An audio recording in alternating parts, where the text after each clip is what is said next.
Bonsoir, mesdames et messieurs. Bienvenue à cette édition spéciale de Blitz Repêchage LCF 2015. Repêchage où les meilleurs espoirs canadiens issus des universités canadiennes et américaines seront sélectionnés parmi les 9 formations de la Ligue. C'est une première pour nous, messieurs, de couvrir le repêchage à la télévision du côté de la Ligue canadienne. C'est donc un plaisir de faire ça. Et on aura l'équipe habituelle de Blitz avec Bruno Eppel, Pierre Vercheval, Didier Orméjus pour parler de tous les choix et des équipes également qui vont sélectionner. Mais on a également quelques collaborateurs sur place pour être et vivre avec ces jeunes espoirs justement de quelques universités québécoises qui seront fort probablement choisis au cours des premières rondes. Et justement, on va aller les rejoindre pour voir comment ça se passe à l'aube de ces sélections. Et on va aller tout de suite à Québec rejoindre Pierre Vézina. Pierre, comment ça se passe? C'est quoi l'ambiance à Québec à l'heure actuelle?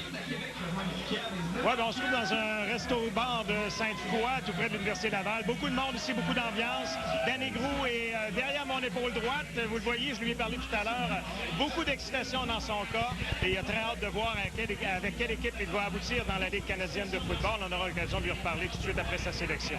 Merci beaucoup, Pierre. On se rejoint effectivement très bientôt. Et du côté de l'Université de Montréal, où évidemment certains joueurs, dont Byron Archambault, sont sûrement très fébriles, on va aller rejoindre notre collègue Benoît Baudouin. Benoît, comment ça se passe du côté du CEPSOM? Bien, Mathieu, il y a environ une cinquantaine de personnes présentement, mais on en attend plus parce que là, il y a les joueurs des Carabins qui sont en entraînement physique là, au sous-sol du CEPSOM, qui devraient monter bientôt encourager leur coéquipier Byron Archambault, entre autres, comme tu l'as dit. Il y a également Anthony Cody, le maraudeur, 2 receveurs de passe, Philippe Henschel et Michael Davidson, de même que le joueur de ligne défensive Jean-Samuel Black, qui espère être repêché ce soir. Donc, beaucoup de fébrilité dans l'air ici au CEPSOM, dans le camp des Carabins de l'Université de Montréal. Peut-être 5 joueurs repêchés. On va suivre ça pour vous tout au long de la soirée ici au CEPSOM.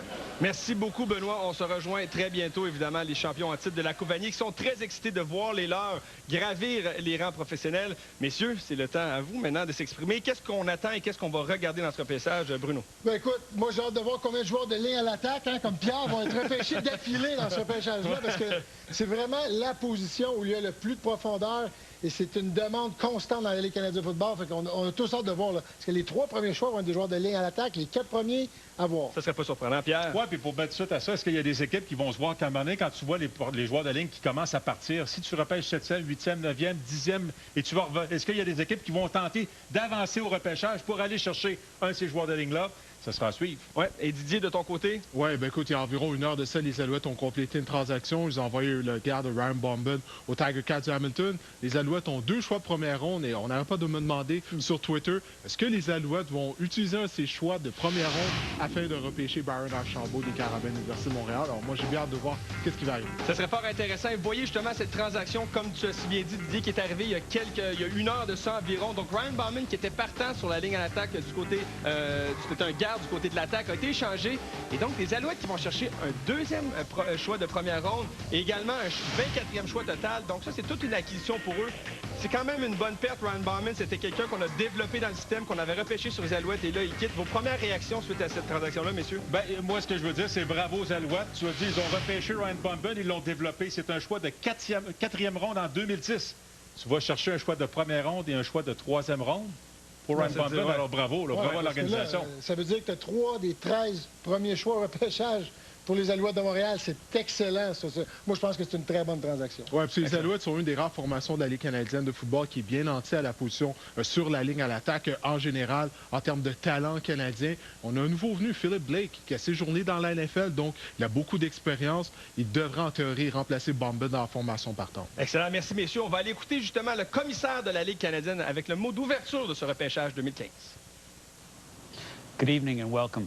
It's my pleasure to be part of the 2015 CFL Draft, an event that signals the start of the upcoming season. On a personal note, this is my first football-related event as CFL Commissioner, and as honored as I am to be here, I'm really much more excited for the players who will have realized their dreams tonight when they're drafted by one of our teams. So let's get started. The first pick in the 2015 CFL Draft belongs to the Ottawa Red Blacks. Ottawa, you are now on the clock. Alors voilà, c'est fait, c'est débuté. 7 minutes par formation pour la première ronde. Pour la deuxième, c'est 4 minutes 30. Donc, ça va quand même aller assez vite. Et généralement, on a beaucoup d'actions dans la Ligue canadienne. D'ailleurs, justement, on venait de parler d'une transaction. C'est une première. Ce ne serait pas surprenant d'en voir d'autres dit que certaines équipes pourraient vouloir avancer, d'autres reculer pour accumuler les choix. On va donc parler d'Ottawa qui a le premier choix. Ça fait longtemps, là. Il n'y a plus vraiment de secret. Eux autres, ils le savent depuis longtemps. Ils sont pas prêts là. Ils sont pas prêts là. C'est pas les 7 prochaines minutes qui vont changer grand-chose, les gars. L'année passée, ils avaient transigé pour aller chercher John Gott. Cette année, ils ont dit qu'ils allaient sélectionner un joueur. À quoi on s'attend d'Ottawa, les gars, Pierre? Ben, moi, je m'attends encore à un joueur de ligue, mais la beauté avec Ottawa, c'est qu'ils ont besoin de profondeur, ils ont besoin de joueurs canadiens à toutes les positions. C'est une jeune équipe, donc tu ne peux pas vraiment te tromper. Mais moi, je crois que tu vas avec la ligne à l'attaque. Bon, est-ce qu'il y a des rumeurs là, qui parlent que Alex Mathias pourrait être le joueur qui serait repêché? Un gars qui vient de la région. Danny Grou aussi, là, du Rouge et Or. Un gars de la région. Alors ça va être à surveiller. Excellent, les gars. Mais d'ailleurs, on va faire une pause et au retour, on aura cette première sélection du repêchage du Rouge et Noir d'Ottawa. Restez des nôtres, c'est le repêchage 2015 de la Ligue canadienne de football à RDS 2.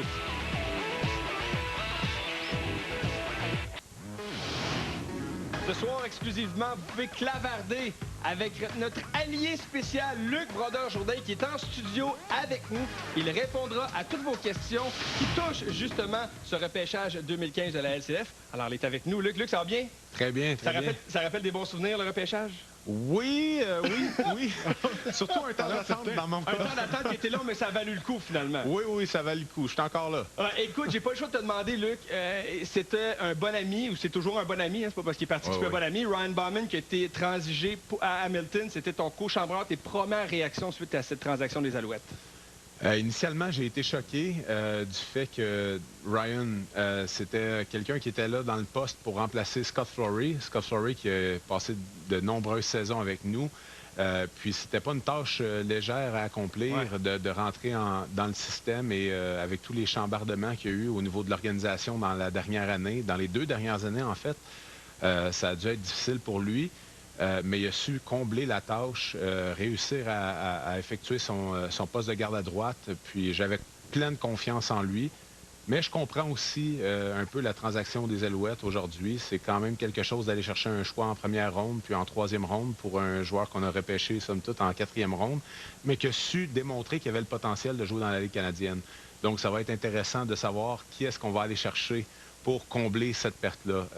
Je pense que la profondeur dans la ligne offensive, c'est quelque chose qui est indéniable au niveau canadien. Tu as besoin d'avoir des joueurs de ligne offensive qui sont capables de performer et tu as besoin d'avoir une belle profondeur à cette position-là parce que ça te donne la possibilité d'avoir des joueurs de talent au niveau de receveurs, porteurs de ballon, en défensive également. Donc, tu as besoin d'avoir cette profondeur-là au niveau du ratio. Excellent. Un gros merci, Luc. Et je vois que tu es très anxieux. Tu as hâte de savoir, en fait, tu es excité de savoir qui les Alouettes vont sélectionner. Nous, on a hâte, mais j'imagine que toi, tu as encore plus hâte que nous. On va passer au Rouge et Noir parce que c'est eux qui vont sélectionner. Bruno, c'est une équipe qui a une fiche de 2 victoires, 16 défaites. C'est décevant. C'est une équipe d'expansion. C'était à s'y attendre que ce ne serait pas une grosse saison.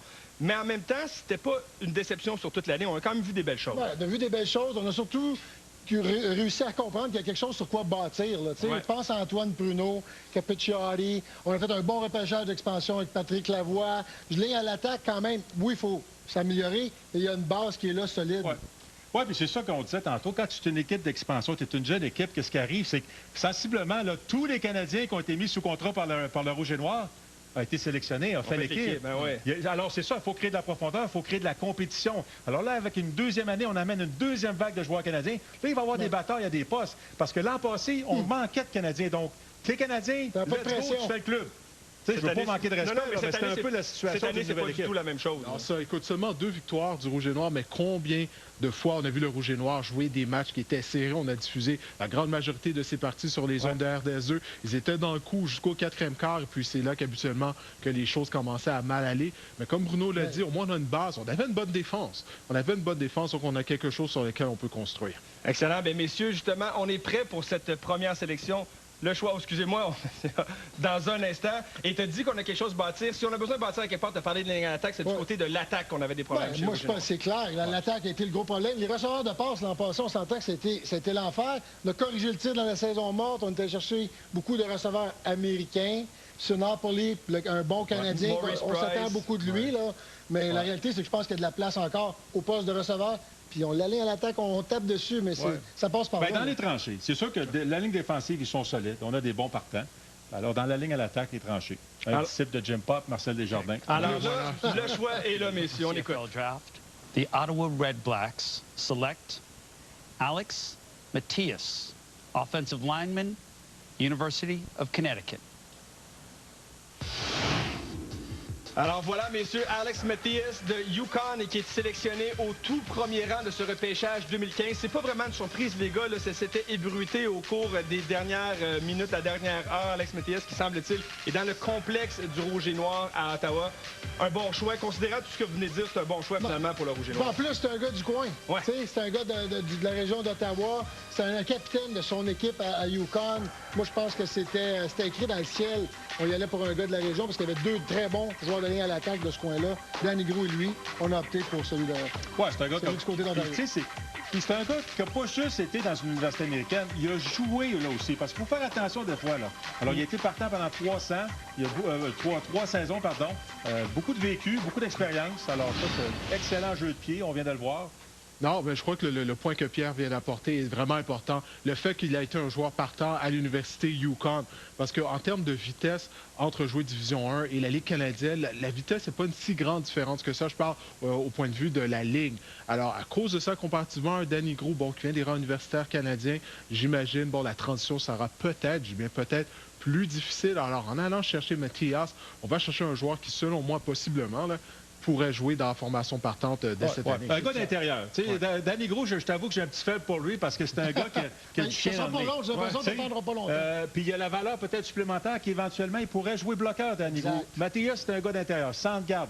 Gros, il a la valeur qui pourrait peut-être commencer sa carrière comme garde, éventuellement peut-être aller bloqueur du côté droit. 6 pieds 6, 300 c'est un excellent choix aussi. Là. Alors, c'est lancé, messieurs. Le premier choix est fait. On va faire une courte pause. Et au retour, c'est au tour de Winnipeg de faire cette sélection. Est-ce que ce sera un deuxième joueur de ligne offensive consécutif qui sera sélectionné?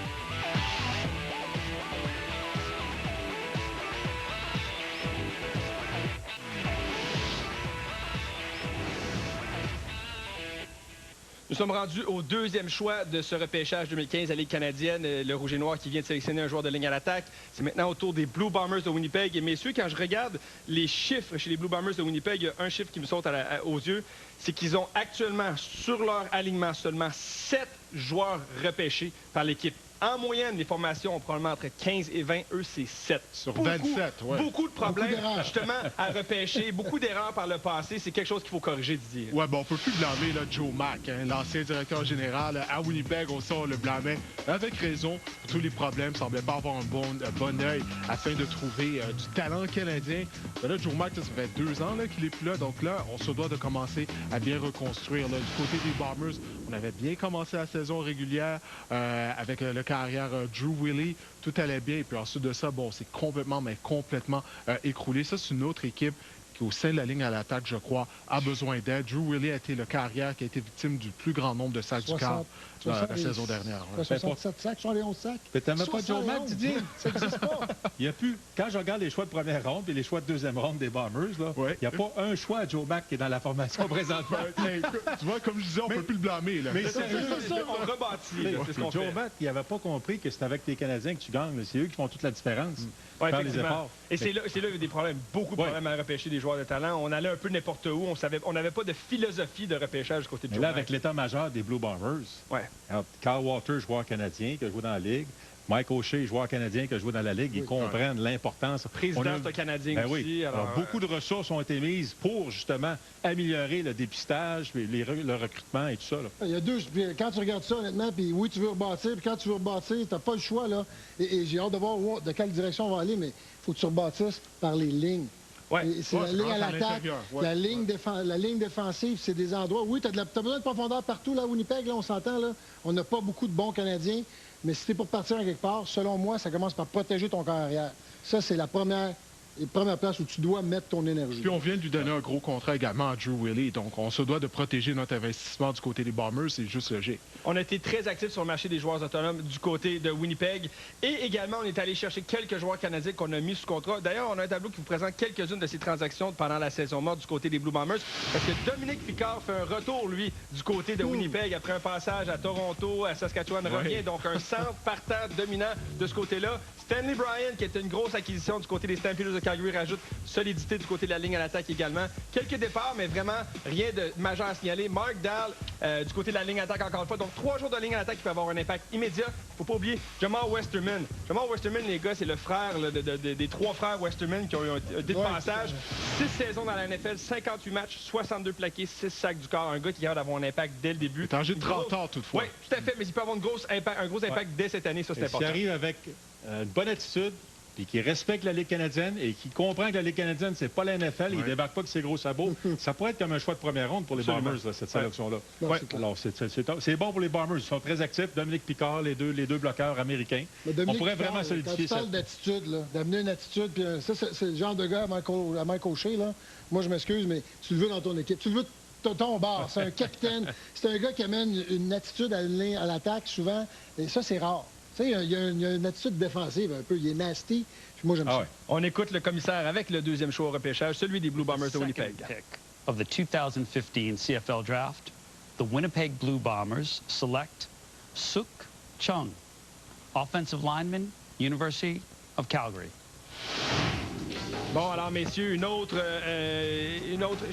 Ça avait coulé un petit peu aussi avant. On s'attendait à ce qu'il sorte le deuxième, Suk Chung. Vraiment, son étoile, lui, a monté rapidement au cours. Justement, on voit du camp d'évaluation à Toronto, avait très bien performé. C'est un gars qui, justement, avec ce edge-là, tu parlais de Dominique Picard, va ajouter encore, lui, au fois, un peu de edge, un gars de Calgary. Il y a quelques pépinières de joueurs à ligne à l'attaque. Je pense à l'Université Laval, mais je pense également à Calgary. Beaucoup de bons joueurs de ligne à l'attaque qui sont sortis là. Donc, bonne acquisition. Je peux comprendre les gars du côté des Blue Bombers. Ouais, puis moi, ce que j'adore, c'est que tous les jeux qu'on voit, qu'on vient de voir, là, c'est de la façon dont il termine ses blocs.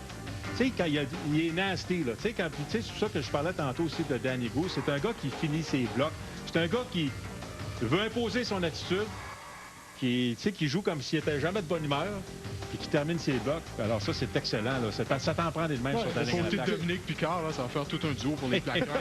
C'est pas compliqué. Là. Il y a beaucoup de monde. Au combine, aux essais, c'est celui qui avait le plus dominé selon beaucoup de recruteurs qui étaient là pour regarder les joueurs de ligne à l'attaque. Ça en dit long sur son talent. Excellent. Alors, messieurs, 2 joueurs de ligne offensive sélectionnés. Pierre, ça fait ton affaire, j'imagine? C'est pas terminé. C'est ça qu'on a dit. Ça arrête tout. On fait une pause au retour. C'est au tour des Argonauts de Toronto de sélectionner dans ce repêchage 2015 de la LCF. Restez des nôtres.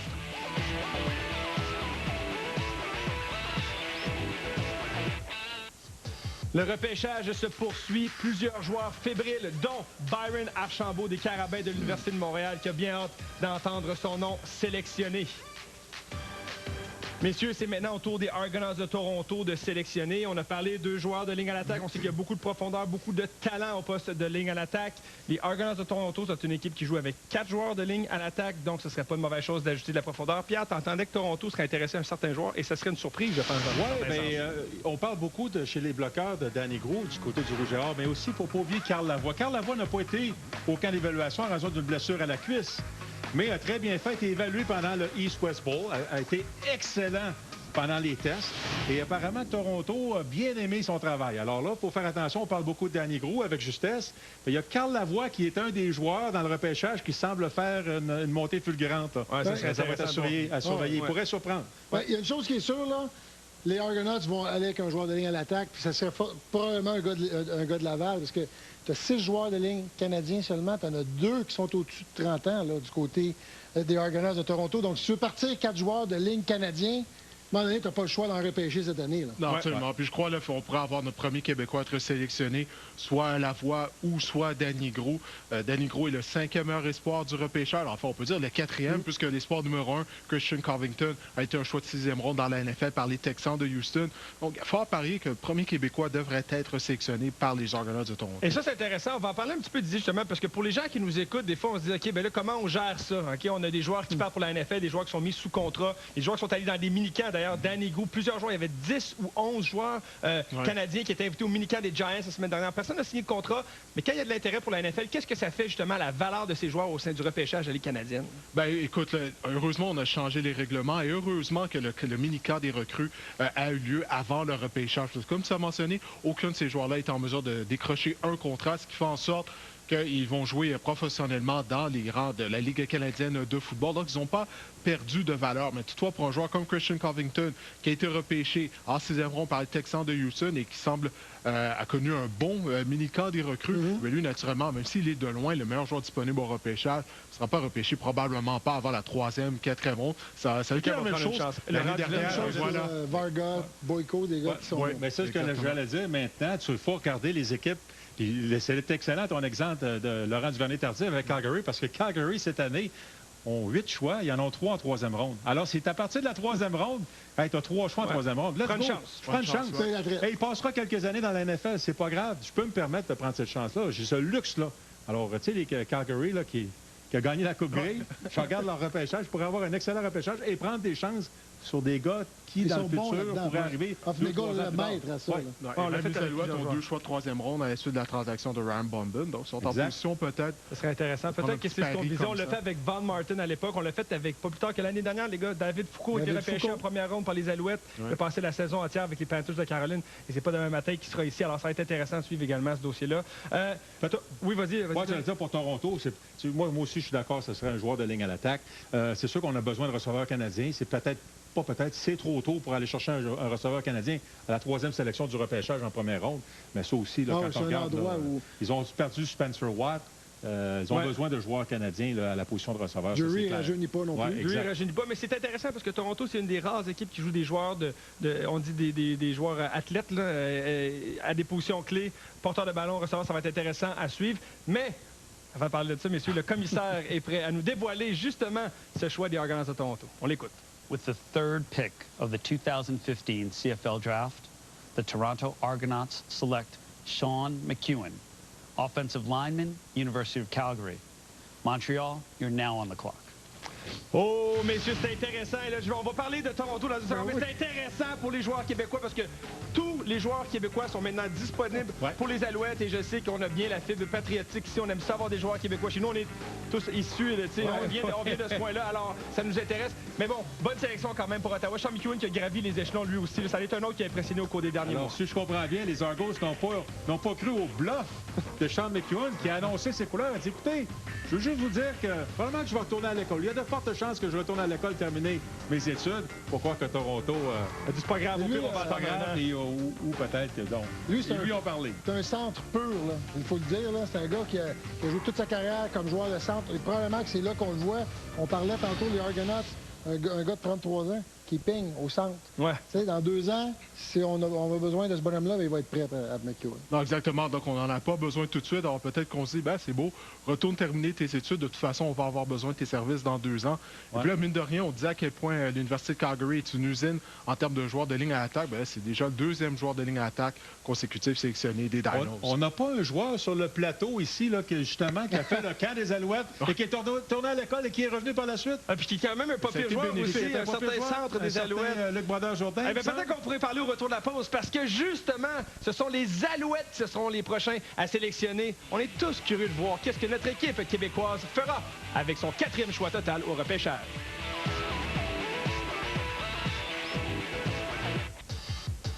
Alors, messieurs, des images de Danny Gros qui attend patiemment à Québec que son nom soit sélectionné par une des formations de la Ligue canadienne. Et messieurs, j'ai pas le choix. On l'a en studio avec nous, le centre partant des Alouettes de Montréal. Un ancien, lui également, du Rouge et Or de l'Université Laval. Luc, qu'est-ce que tu penses? Les Alouettes are on the clock, comme on dit. Où tu t'en vas avec cette sélection? Moi, je m'en vais avec Danny Gros. T'es pas parti pris quand même. Je veux pas me prononcer, là, mais je m'en vais avec Danny Gros. Je m'en vais avec Danny Gros. J'explique mes raisons parce que c'est un joueur de ligne à l'attaque, puis c'est un joueur à gros gabarit. Puis, s'il y a une chose qui est difficile à trouver, à l'instar du dernier repêchage de Toronto, c'est un joueur à gros gabarit. Puis, à Toronto, on a pris un joueur qui est quand même, somme toute, assez petit. Ça, c'est pas nécessairement difficile à trouver, mais un gars de 6 pieds 6, 6 pieds 7, c'est difficile à trouver. Puis, en Danny Gros, tu retrouves ça. Puis, c'est un joueur qui est intense, qui est physique, qui est d'ici. Donc, je pense qu'on a un bon choix en place. Puis, on a David Foucault qu'on a déjà repêché, mais on ne sait pas s'il va revenir à Montréal parce qu'il est dans la NFL.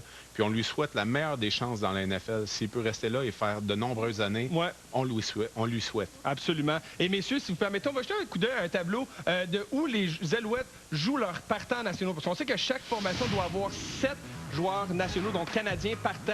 Et c'est la seule équipe dans la Ligue canadienne à avoir 5 joueurs de ligne à l'attaque. Un maraudeur à Marc-Olivier Brouillette et un receveur éloigné, Éric Deslauriers, Samuel Giguère qui vont se battre pour ce poste-là. Alors, 5 joueurs de ligne à l'attaque. Est-ce que c'est dans cette direction que vous y allez également, messieurs, avec ce 4e choix? Regarde, moi, je pense que tu n'as aucunement le choix, là, rendu là. Tu as échangé Ryan Bombin. Tu viens d'échanger Ryan Bombin, tu as allé chercher un autre choix. Tu as 2 des 5 prochains choix, c'est ça que tu disais tantôt, Pierre? Oui, 2 des 5 prochains choix sont aux Alouettes.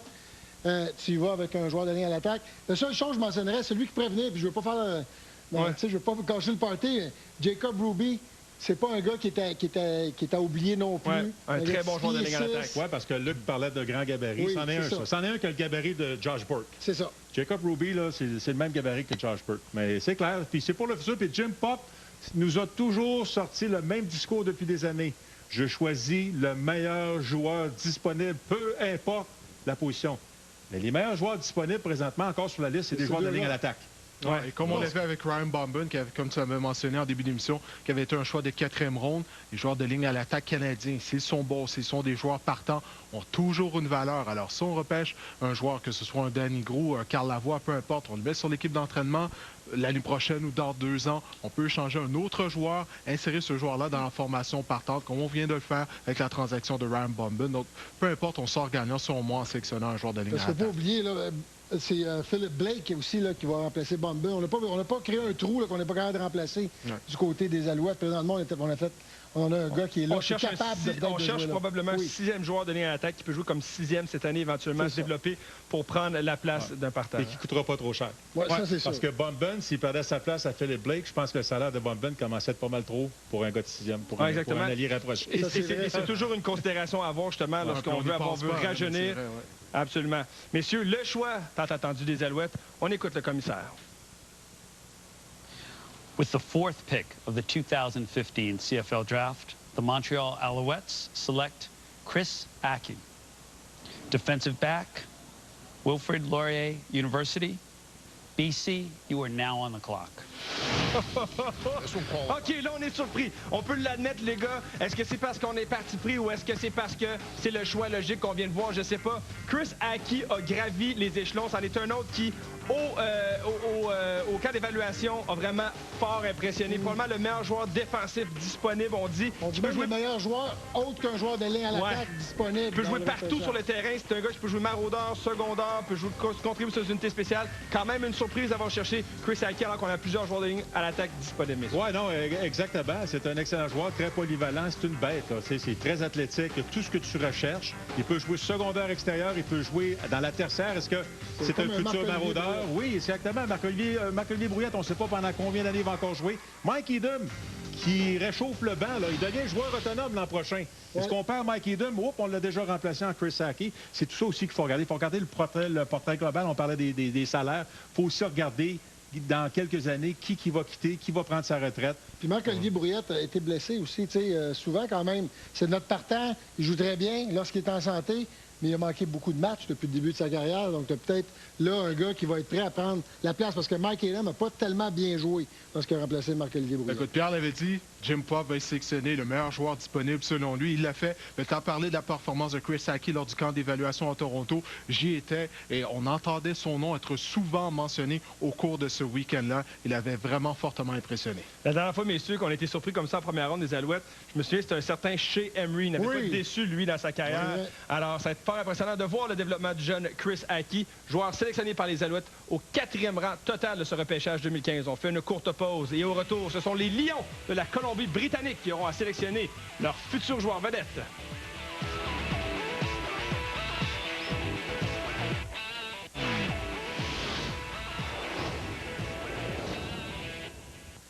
Alors, les Alouettes viennent de faire leur sélection. Chris Hackey de l'Université Wilfrid Laurier, un joueur polyvalent du côté défensif, peut jouer maraudeur, secondaire. Et on a Luc Brodeur-Jourdain qui est avec nous. Luc, donc, je vais te poser la question, tes premières réactions. Tout le monde en avait parlé, toi inclus. Nous, on avait parlé de joueurs de ligne à l'attaque. C'est quoi tes réactions suite à cette sélection des Alouettes?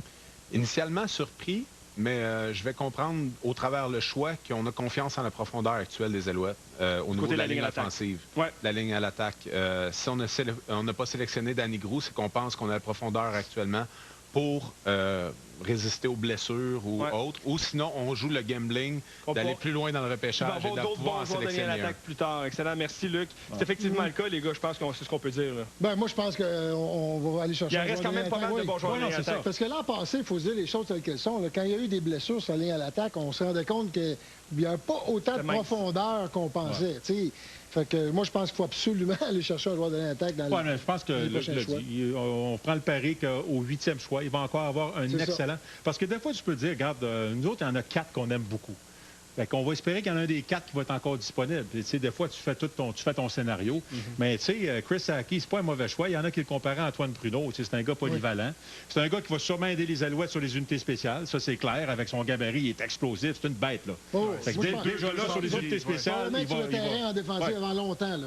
Peut-être même qu'il va déjà avoir des répétitions l'an prochain. Non, parce que c'est ça, qu'il est bon. C'est ça, parce que si on avait repêché un joueur de ligne à attaque, d'aucune façon, ce joueur-là aurait percé la formation partante. Donc, s'il ne joue pas dans la formation partante, ce joueur de ligne à attaque ne pourra pas donner un coup de main au niveau des unités spéciales. Je ne veux rien enlever au joueur de ligne à attaque. Tu peux même l'arrêter. C'est le seul qui était capable de faire ça, un des rares. J'ai partiellement bloqué un botté de dégagement, mon année. Et voilà. Ils ont oublié de me bloquer.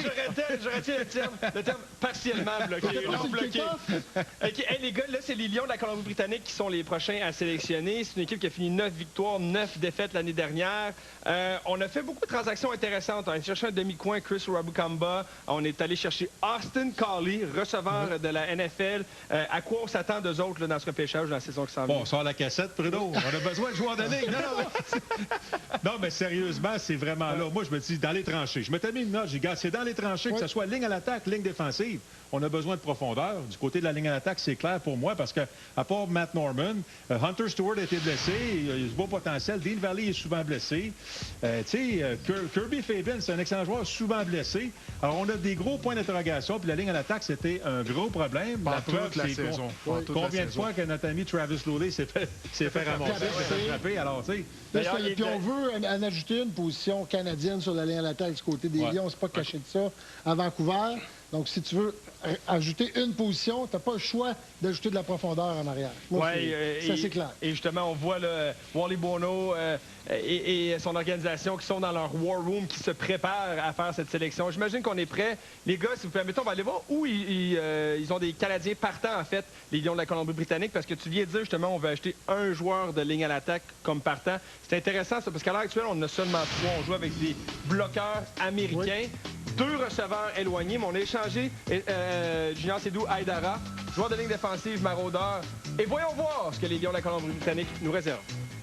With the 5th pick of the 2015 CFL Draft, the BC Lions select Ese Marabare Ajufo, defensive lineman, Wilfrid Laurier University, Saskatchewan. You are now on the clock. Et voilà, messieurs, je vais vous laisser le soin de dire son nom. C'est effectivement pas facile. Ese Marabare Ajufo, joueur de ligne défensive qui était classé 17e selon justement le classement de la Ligue canadienne. Choix surprise, mais on aime les joueurs de ligne défensive canadienne du côté des Lions de la Colombie-Britannique. C'est probablement la première surprise du repêchage. C'est pas un nom qu'on entendait beaucoup au cours des dernières semaines. Les Lions qui ont fait leur devoir, qui sont allés chercher un joueur canadien du côté défensif. Oui, puis c'est quand tu regardes aussi, peut-être aussi le travail de Ménard l'an passé. Tu sais, on va probablement essayer d'y aller avec peut-être plus de partants sur la ligne défensive aussi que l'an passé. Peut-être des gars qui vont avoir plus de temps de jeu. Tu dois le remplacer, là. S'il devient partant pour toi qui est plus remplaçant, qui joue en arrière? Ah, exactement, parce que tu as Javar Westerburn, tu as David Ménard, puis tu as Steven Duguay, excusez. Tu as seulement 3 joueurs canadiens sur la ligne défensive présentement. Alors, historiquement, là, on a toujours eu un Canadien sur la ligne défensive. Ouais. Alors, c'est ce qu'on essaie de revenir avec cette recette-là pour pouvoir mettre un Américain ailleurs. Oui, écoute, tu parlais de surprise. Mitchell qui n'est plus là aussi. Là. Il jouait dans la rotation. C'est un Américain. Est-ce qu'on veut le remplacer par un Canadien? Oui, tu parlais de surprise. Écoute, là, c'est le premier joueur qu'on voit être sélectionné qui n'était pas classé dans le top 20 du centre de recrutement de la Ligue canadienne. Alors là, on parle de quoi? De joueur qui a été le 5e joueur sélectionné. Il n'était même pas dans le top 20. Alors oui, c'est une surprise. Toujours intéressant et toujours plein de surprises dans ce repêchage de la Ligue canadienne. On fait une courte pause. Et au retour, ce sont les Riders, le Green Nation, qui choisira son prochain joueur canadien.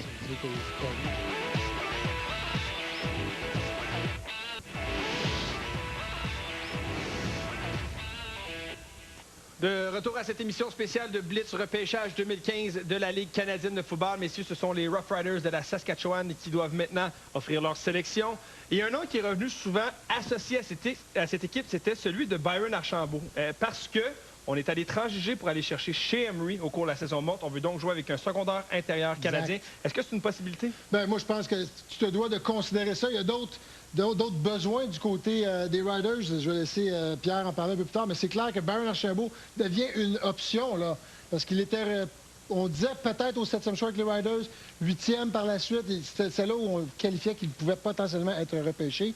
Ouais. C'est un bon endroit pour lui. Chose certaine, le nouveau coordinateur défensif des Riders, Greg Quick, il arrive des Alouettes de Montréal. S'il s'amène en Saskatchewan avec le même système de Noel Thorpe, regarde, Byron Archambault, ça rentre dans le système. Ouais. C'est un système bâti sur lui. C'est un gars qui doit jouer dans la boîte. C'est un gars qui peut jouer le 5e joueur de ligne défensive. C'est un gars qui est très physique. Alors, si c'est ce qu'on demande au secondaire intérieur de faire, bien là, tout d'un coup, ça devient très intéressant. Ouais. Parce que c'est sûr que Noel Thorpe aussi, là, du côté des Alouettes, il le connaît très bien. Ouais. Mais c'est ce genre de secondaire-là pour ce genre de système-là, moi, je crois. Et Chris Aki est parti, donc c'est le 2e secondaire, finalement, sur la liste qui est disponible. Ben oui, et voilà. Et puis Aki, bon, c'était pas nécessairement un secondaire intérieur. Non. 6 pieds 2, 210 livres, mais alors que Byron Archambault est un secondaire intérieur, comme tu l'as mentionné. Tout indique qu'on aimerait avoir un Canadien à cette position-là. Avec un Emery dans la formation, alors pourquoi ne pas aller chercher un joueur réserviste qui joue à la même position? OK, messieurs, si vous permettez, on a un clip justement de Byron Archambault qui est interviewé par Benoît Baudouin tout juste avant le repêchage aujourd'hui. On écoute. Est-ce qu'il y a une équipe en particulier avec qui tu as eu plus de contact durant tout le processus? Je pense qu'il y a plusieurs équipes là, en particulier, si j'étais pour dire. Dans les derniers 2 jours, là, je me suis fait appeler par pas mal toutes les équipes, voir, bon, si tu as le bon numéro de téléphone, tu es sur notre tableau, comment tu te sens, c'était comment en fin de semaine avec les Giants, qu'est-ce que tu retires de ça, es-tu prêt à jouer professionnel? Fait que des questions comme ça, puis ça m'a juste montré que, bon, ça se passe pour vrai, ça se passe là, puis j'ai hâte que ça arrive. Donc, pas de Q de Byron, il n'y a pas une équipe, il y a 9 équipes qui sont intéressées à ses services. On n'est pas surpris, évidemment, avec le talent du joueur. C'est quelqu'un qui peut contribuer également sur une unité spéciale. Oui, bien, c'est ça aussi, là, parce que là, on a tous parlé, si on décide de le repêcher, c'est parce qu'on le voit comme substitut pour la première année. C'est clair. C'est une bête sur les unités spéciales. C'est un gars qui a joué sur les unités spéciales volontairement pour les Carabins sa dernière année pour être bon sur les unités spéciales. Regarde, messieurs, je vais passer à la Saskatchewan parce que c'est eux qui sélectionnent. Là, on voit tous le Byron, mais on pourrait être surpris. Oui, c'est sûr.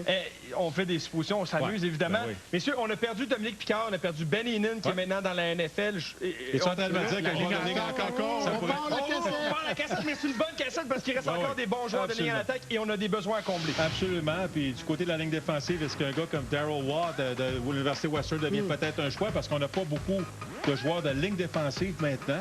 On a perdu Ricky Foley, justement, avec la transaction à chez Emery. Mais regarde, Saskatchewan, souvent, c'est du ground and pound. C'est beaucoup de jeux au sol, des lignes à l'attaque physique qui ont du chien, qui veulent te brasser. Moi, j'appelle toujours ça des matchs double mentonnière. Là, quand tu joues contre la Saskatchewan, ça te prend 2 mentonnières pour attacher ton casque serré parce qu'ils veulent te brasser. Ça change. Tu perds Picard, tu perds Heenan. Alors, tu mentionnais que Danny Gros est un joueur qui aime terminer ses blocs. C'est un joueur féroce. Alors, il semble qu'il adhère bien à la mentalité de la ligne à l'attaque qu'on a du côté des Rough Riders à Saskatchewan. C'est là, Gros est le meilleur joueur selon le centre de recrutement de la Ligue canadienne disponible. Il n'a pas été sélectionné encore. Exactement, il était le 5e meilleur espoir du repêchage. Et les gars, c'est drôle parce qu'on fait souvent des blagues dans la Ligue canadienne. Ah, c'est ça, tu vas l'adapter à Regina, c'est pas facile, tu sais, les nuits sont... Ben, c'est vrai, Regina, mais c'est vrai, effectivement, que la ville, c'est peut-être pas la ville la plus excitante au Canada. Mais s'il y a un endroit que tu veux jouer au football, par exemple, c'est bien en Saskatchewan. Il y a un nouveau stade qui s'en vient, c'est une équipe qui est plein d'argent. Honnêtement, c'est pas un mauvais endroit, mais c'est mieux de partir l'hiver. Hey, Montréal est hockey, la Regina est football. Saskatchewan est football. Exactement. On écoute le commissaire avec le choix des Rough Riders à Saskatchewan.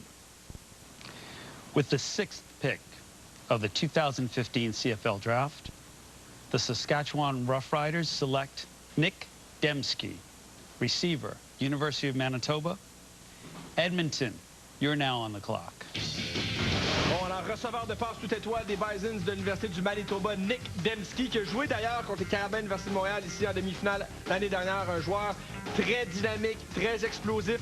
Fait penser un peu, certains le comparent à Weston Dressler, même genre de gabarit, petit joueur fluide, peut faire des retours de beauté, jouer comme receveur intérieur, à l'extérieur, joueur dynamique. On a décidé d'aller chercher un receveur parce que cette semaine, messieurs, on a retransigé, puis on avait été chercher Corey Watson, le receveur ancien de Concordia qui jouait avec les Blue Bombers.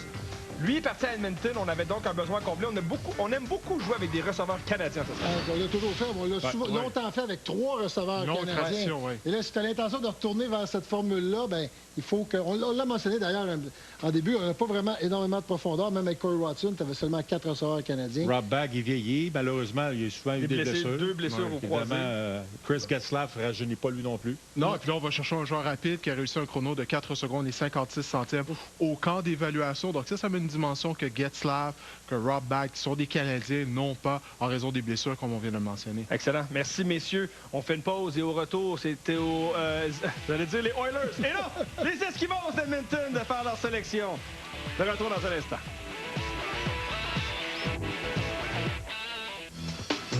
Alors, voici Chris Jones, l'entraîneur-chef, et Ed Hervey, directeur général des Eskimos d'Edmonton, qui se préparent à faire leur sélection. Plusieurs joueurs encore disponibles de qualité.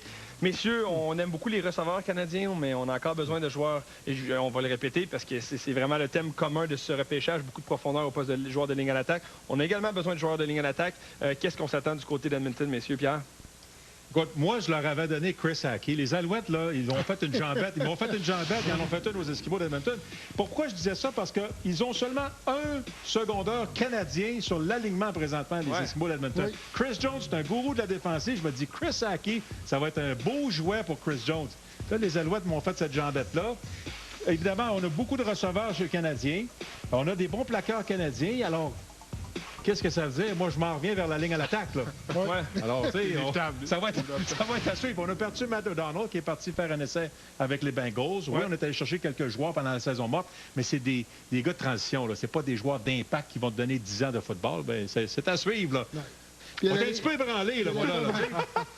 Moi qui croyais voir 4-6 joueurs de ligne à l'attaque sortir en première ronde. Vite, cette histoire-là, on n'a pas besoin de receveurs. Je ne sais pas pourquoi qu'on va chercher un receveur. Non, c'est une chose qu'on a du côté des Eskimos d'Edmonton, c'est des receveurs canadiens. Ouais, c'est fou. À moins qu'on veut jouer avec 5 receveurs canadiens, là, on les a pratiquement tous. Là. Quand tu regardes la liste, Cohen, Foster, Bailey, tu l'as dit, Chambers. Regarde, on a beaucoup de talents canadiens. Non, ben ça devient très difficile de prédire. Mais avec les derniers choix qu'on vient de vivre... Arrête! Dis pas cette position-là, c'est ce qui va arriver. Ton maraudeur partant, c'est qui présentement? T'as Kochi Mwamba, Mike Dubuisson et Corbin Sherwood. C'est les 3 maraudeurs que tu as sur ton alignement présentement. Partant pour toi? Ça, faut que tu te poses la question. Ben, pas dans le système de Chris Jones, pour vous dire, pas dans le système de Chris Jones. Chris Jones aime les maraudeurs extrêmement rapides pour avoir joué dans son système pendant quelques saisons. Il aime les gars rapides qui sont capables de couvrir beaucoup de terrain parce qu'ils jouent beaucoup de couverture en main. Des joueurs qui sont polyvalents. Exactement, des joueurs qui sont polyvalents, des joueurs qui sont capables de contribuer sur cette unité spéciale. Chris Hackey, Pierre, je suis 100% d'accord. Moi, je l'avais placé aussi avec les Eskimos d'Edmonton. Je pense que ça aurait été un excellent choix pour la défense de Chris Jones. Didier, qu'est-ce que tu vois, toi, du côté d'Edmonton? J'essaie, là, je regarde là, ma liste, puis j'essaie de trouver un joueur qui répond à la description du genre de joueur que Chris Jones aime en défense, si on ne va pas du côté de l'attaque. Pourquoi pas peut-être Tevon Campbell de l'Université de Regina, un ancien des Rabs, un joueur très rapide, très explosif. Il semble répondre aux critères que tu viens de mentionner. Parce que là, présentement, j'ai aucune idée qui a explosé le record du 40 verges au dernier camp d'évaluation. 4.3? Oui, ça, il a couru en bas de 4 secondes 40 centièmes. Il aura toutefois un essai dans la NFL. Il était avec au mini-camp des Giants la semaine passée et là, il s'en va avec les Redskins la semaine prochaine. Donc, ce serait intéressant de voir justement si ce sera... Et là, on voit des images de Danny Grou qui est au téléphone avec un sourire. Ça semble un gars heureux d'une sélection. Ce serait une excellente acquisition pour Edmonton qui sûrement ne s'attendait pas à voir Finalement, ma prédiction est Danny Grou. Je vais avec Danny Grou. Non, mais il faut comprendre une chose, là. C'est normal, hein? Avant que tu repêches un gars, tu veux parler. Là. Oui, certain. Tu veux parler. Là. Tu veux pas qu'il l'apprenne à la télé. Tu veux être le gars qui apprend. Non, mais aussi, c'est parce que c'est plate à dire, mais techniquement, ils veulent savoir. Le gars est encore en vie. Là, je veux dire, tu sais, il y a toutes sortes d'affaires qui peuvent arriver. C'est niaiseux à dire. Oui, on va s'assurer qu'il est correct, qu'il est là, qu'il est en santé, qu'il veut venir jouer pour nous autres. C'est pas les Eskimos qui sont en train de parler. Les prochains, c'est qui? C'est les Alouettes. Mais là, on est rendu à la 9e sélection. On parle du 5e meilleur joueur disponible. Ouais. Alors là, ça devient une bonne valeur. On pourrait qualifier ça, c'est ça, de vol là, du côté des Eskimos. Plusieurs personnes voyaient Danny Grou, même peut-être le premier choix total, il serait descendu à 8e. Ils sont peut-être même en train de changer d'idée à cause de ça. Ils pensaient peut-être pas que Danny Grou était pour être là, rendu là. C'est intéressant, tu as la valeur qui rencontre le besoin. Voyons voir si, justement, Danny Grou est le joueur sélectionné par les Eskimos d'Edmonton. With the 7th pick of the 2015 CFL Draft, the Edmonton Eskimos select Danny Grou, offensive lineman, Laval University. Et voilà, c'est fait, mesdames et messieurs. Danny Grou, sélectionné par les Eskimos d'Edmonton. Le colosse de 6 pieds 6, 325 livres, poursuivra sa carrière en Alberta. Toute une sélection, une accolade bien méritée de sa mère à Québec. Alors, les accolades, évidemment, de ses coéquipiers, de sa famille. Un beau moment pour le jeune joueur lavallois. Donc, belle acquisition pour Chris Jones. Et comme on dit, messieurs, tu as parlé de Matt O'Donnell qui a quitté. Et là, c'est Danny Grou qui s'amène. Un gars qui peut rentrer et avoir un impact dès sa première saison. Toute une acquisition là, pour les hommes de Chris Jones. Oui, non, ça, absolument. Écoute, finalement, on est allé avec, j'imagine, le meilleur joueur disponible qu'on avait sur notre liste. Alors, écoute, lors du camp d'évaluation, il s'était bien débrouillé lors des situations à 1 contre 1 face aux meilleurs joueurs de ligne en défense au pays. Toutefois, bon, je me souviens qu'il n'était pas satisfait de sa performance au développé couché. Il avait seulement soulevé 225 livres à 21 fois. Mais toutefois, il avait subi une blessure à une épaule. Mais ses entrevues s'étaient bien déroulées. J'ai pu assister à une de ses entrevues qui était avec les Rough Riders de Saskatchewan, si je ne me trompe pas. Alors, il semblait à l'aise. Alors, écoute, je suis très heureux pour lui de voir qu'il va aller à Edmonton. Mais tu n'as pas l'occasion de mettre la main sur des spécimens comme Danny Grou très, très souvent dans un repêchage là, au niveau physique. Là. Ouais, c'est beau avoir juste... 325 livres. Moi, pas tant que moi, le bench press, c'est un petit peu surévalué.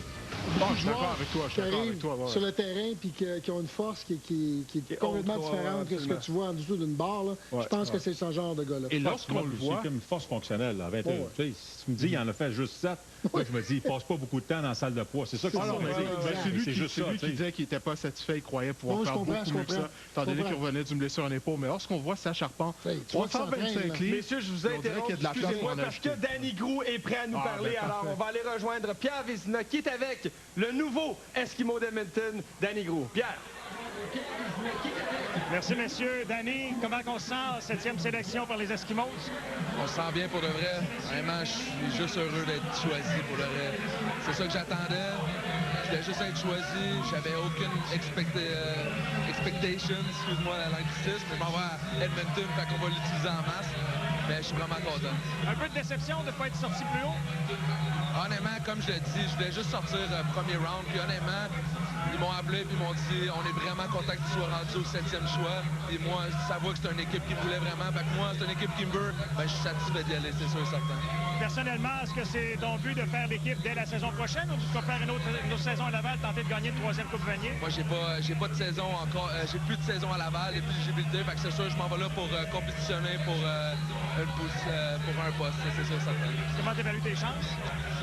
J'en ai aucune idée pour l'instant. Moi, je vais enjoy le moment. Après ça, je vais me mettre en football mode. Puis après ça, on pourra évaluer c'est quoi mes chances après ça. Merci, Danny. Bonne chance pour la suite. Au plaisir. Voilà, messieurs, de retour à vous à Montréal. Merci, Pierre. Et moi, les gars, je vais faire une petite prédiction sur ses chances de faire l'équipe. Je vais les mettre à peu près à 150 %. Il n'y a pas grand chance que ce gars-là fasse pas l'équipe la saison prochaine. Quand tu es repêché en première ronde, la qualité de joueur qu'il est, tu vas prendre quelques années pour le développer et voir de quoi il est fait. Alors, toute une acquisition pour les Eskimos. C'est le fun de voir quand même l'excitation. On l'a vécu, les gars, être repêchés par des équipes. C'est un beau moment. C'est un moment unique dans une vie. Les Eskimos, c'est 2 anciens choix de repêchage. Les Eskimos on a été repêchés par les Eskimos. Alors, écoute, effectivement, c'est un bon moment. C'est un moment que tu te souviens parce que tu rêves toujours de devenir joueur professionnel. Ça, c'est un rêve que plusieurs jeunes hommes ont. En tout cas, moi, j'avais ce rêve-là. Puis là, d'avoir une équipe professionnelle qui te sélectionne, ça, tu t'en souviens pour l'instant. Et les Eskimos d'Edmonton. C'est ce que j'allais dire. Vous avez joué là. Les organisations incroyables, des installations incroyables, un vestiaire, un terrain de pratique, un stade couvert. Regarde, il n'y a rien que les Eskimos n'ont pas. C'est la meilleure place Tu sais, quand tu veux prendre soin de ton corps, les bains thérapeutiques, je veux dire, c'est vraiment, là, c'est du luxe. Leur installation, absolument rien à envier à celle des équipes de la NFL. J'ai eu la chance d'en visiter. Absolument rien à envier. C'est vraiment là, haut de gamme. Puis les Eskimos d'Edmonton, c'est comme c'est le Canadien de Montréal à Montréal. Tout le monde parle des Eskimos. C'est une organisation qui fait partie intégrante de cette ville-là. C'est une...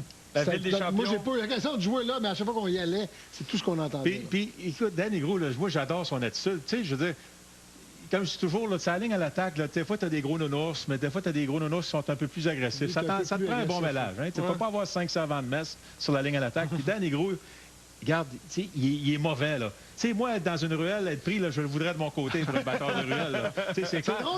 Ça va être bon dans le système de Chris Jones, qui est agressif, qui veut des gros bonhommes tough. Puis Hervey, quand tu regardes les joueurs qui repêchent depuis qu'il est là, c'est toujours des gros bonhommes physiques. De l'attitude. Avec de l'attitude. Qu'est-ce qu'il y a d'impressionnant du côté de Gros? 6 pieds 6, 325 livres, c'est la façon dont il se déplace. Parce qu'on le voit physiquement, on se dit, mon Dieu, il est immense. Oui, il est. Bien, pour l'avoir vu en personne lors du camp d'évaluation, la façon dont il se déplaçait sur le terrain, ça, c'est très impressionnant pour un joueur de son cabaret. Puis ça paraît ridicule, mais à 325 livres, on dirait qu'il y a encore de la place même pour ajouter du poids à sa charge. Ouais, puis ce que ça veut dire, c'est qu'il n'y a aucun doute, selon moi en tout cas, là, beaucoup de monde, qui va finir par être un bloqueur à gauche, probablement peut-être à droite, mais au moins un bloqueur dans cette ligue-là. Il ne va pas à l'intérieur. C'est là qu'on le voit dans le futur. Il a joué sa première saison recrue comme garde à gauche. Il a terminé sa carrière, ses 3 dernières saisons, comme bloqueur à droite d'un côté. Carl Lavoie du côté gauche sera-t-il sélectionné dans les prochaines rondes? Messieurs, c'est les Alouettes maintenant qui sont les prochains sélectionnés. Ils ont sélectionné Chris Aki, le joueur défensif toute étoile au cours avec le 4e choix total. On a parlé de joueurs de ligne à l'attaque, de profondeur qu'on voulait ajouter. C'est pas un mauvais choix. Là. Ça, c'est le choix, finalement, des Tiger Cats qu'on a transigé aujourd'hui pour Ryan Bauman. Est-ce que c'est le moment d'aller chercher, de combler la perte de Ryan Bauman, à votre avis? Ben, moi, je pense que oui. Je pense que tu pourrais le faire. J'allais juste dire que le Daryl Vaughn, c'est joueur de ligne défensive, qui est encore là, qui est une bonne valeur. Surtout si tu penses que Michael Klassen va devenir un joueur partant sur ta ligne défensive, bien là, ça te prend un Canadien derrière lui. On a Jeffrey Friendly. Ça ne veut pas dire qu'on ne pourrait pas aller chercher un gars comme Terrell Watt. Et vous voyez, messieurs, les acquisitions, les départs. On était très actifs chez les Alouettes. Oui, c'est quand même des joueurs avec, mettons, beaucoup d'expérience, pour ne pas dire un peu plus vieux. Fred Stamps et Nick Lewis, des receveurs vétérans. Samuel Giguère, le receveur québécois. Dan Lefevre, John Kelton, 2 carrières pour compétitionner avec Jonathan Crompton et Khalif Mitchell. Donc, on était très actifs malgré la perte de quelques joueurs. Il y a Stephen Logan également, le petit retourneur de ballon qui est avec les Alouettes.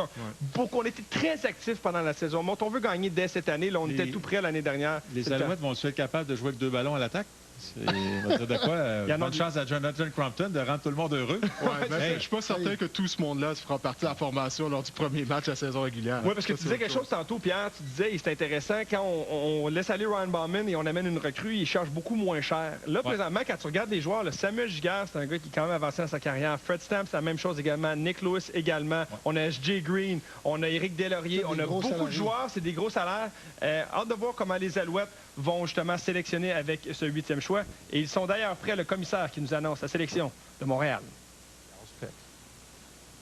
With the 8th pick of the 2015 CFL Draft, the Montreal Alouettes select Jacob Ruby, offensive lineman, University of Richmond. Calgary, you're on the clock. Alors voilà, Jacob Ruby, on en avait parlé en début d'émission avec le 4e choix. On aimait beaucoup Jacob Ruby du côté des Alouettes. On l'avait entendu à plusieurs reprises. On va donc sélectionner ce joueur de ligne à l'attaque et on ajoute cette profondeur. Bon, on parlait du gabarit de Danny Gros. Ben là, on a trouvé un joueur qui est plus grand, même 6 pieds 7 pouces, 315 livres. Alors, un produit de l'Université Richmond, donc il est habitué à jouer un bon niveau de compétition.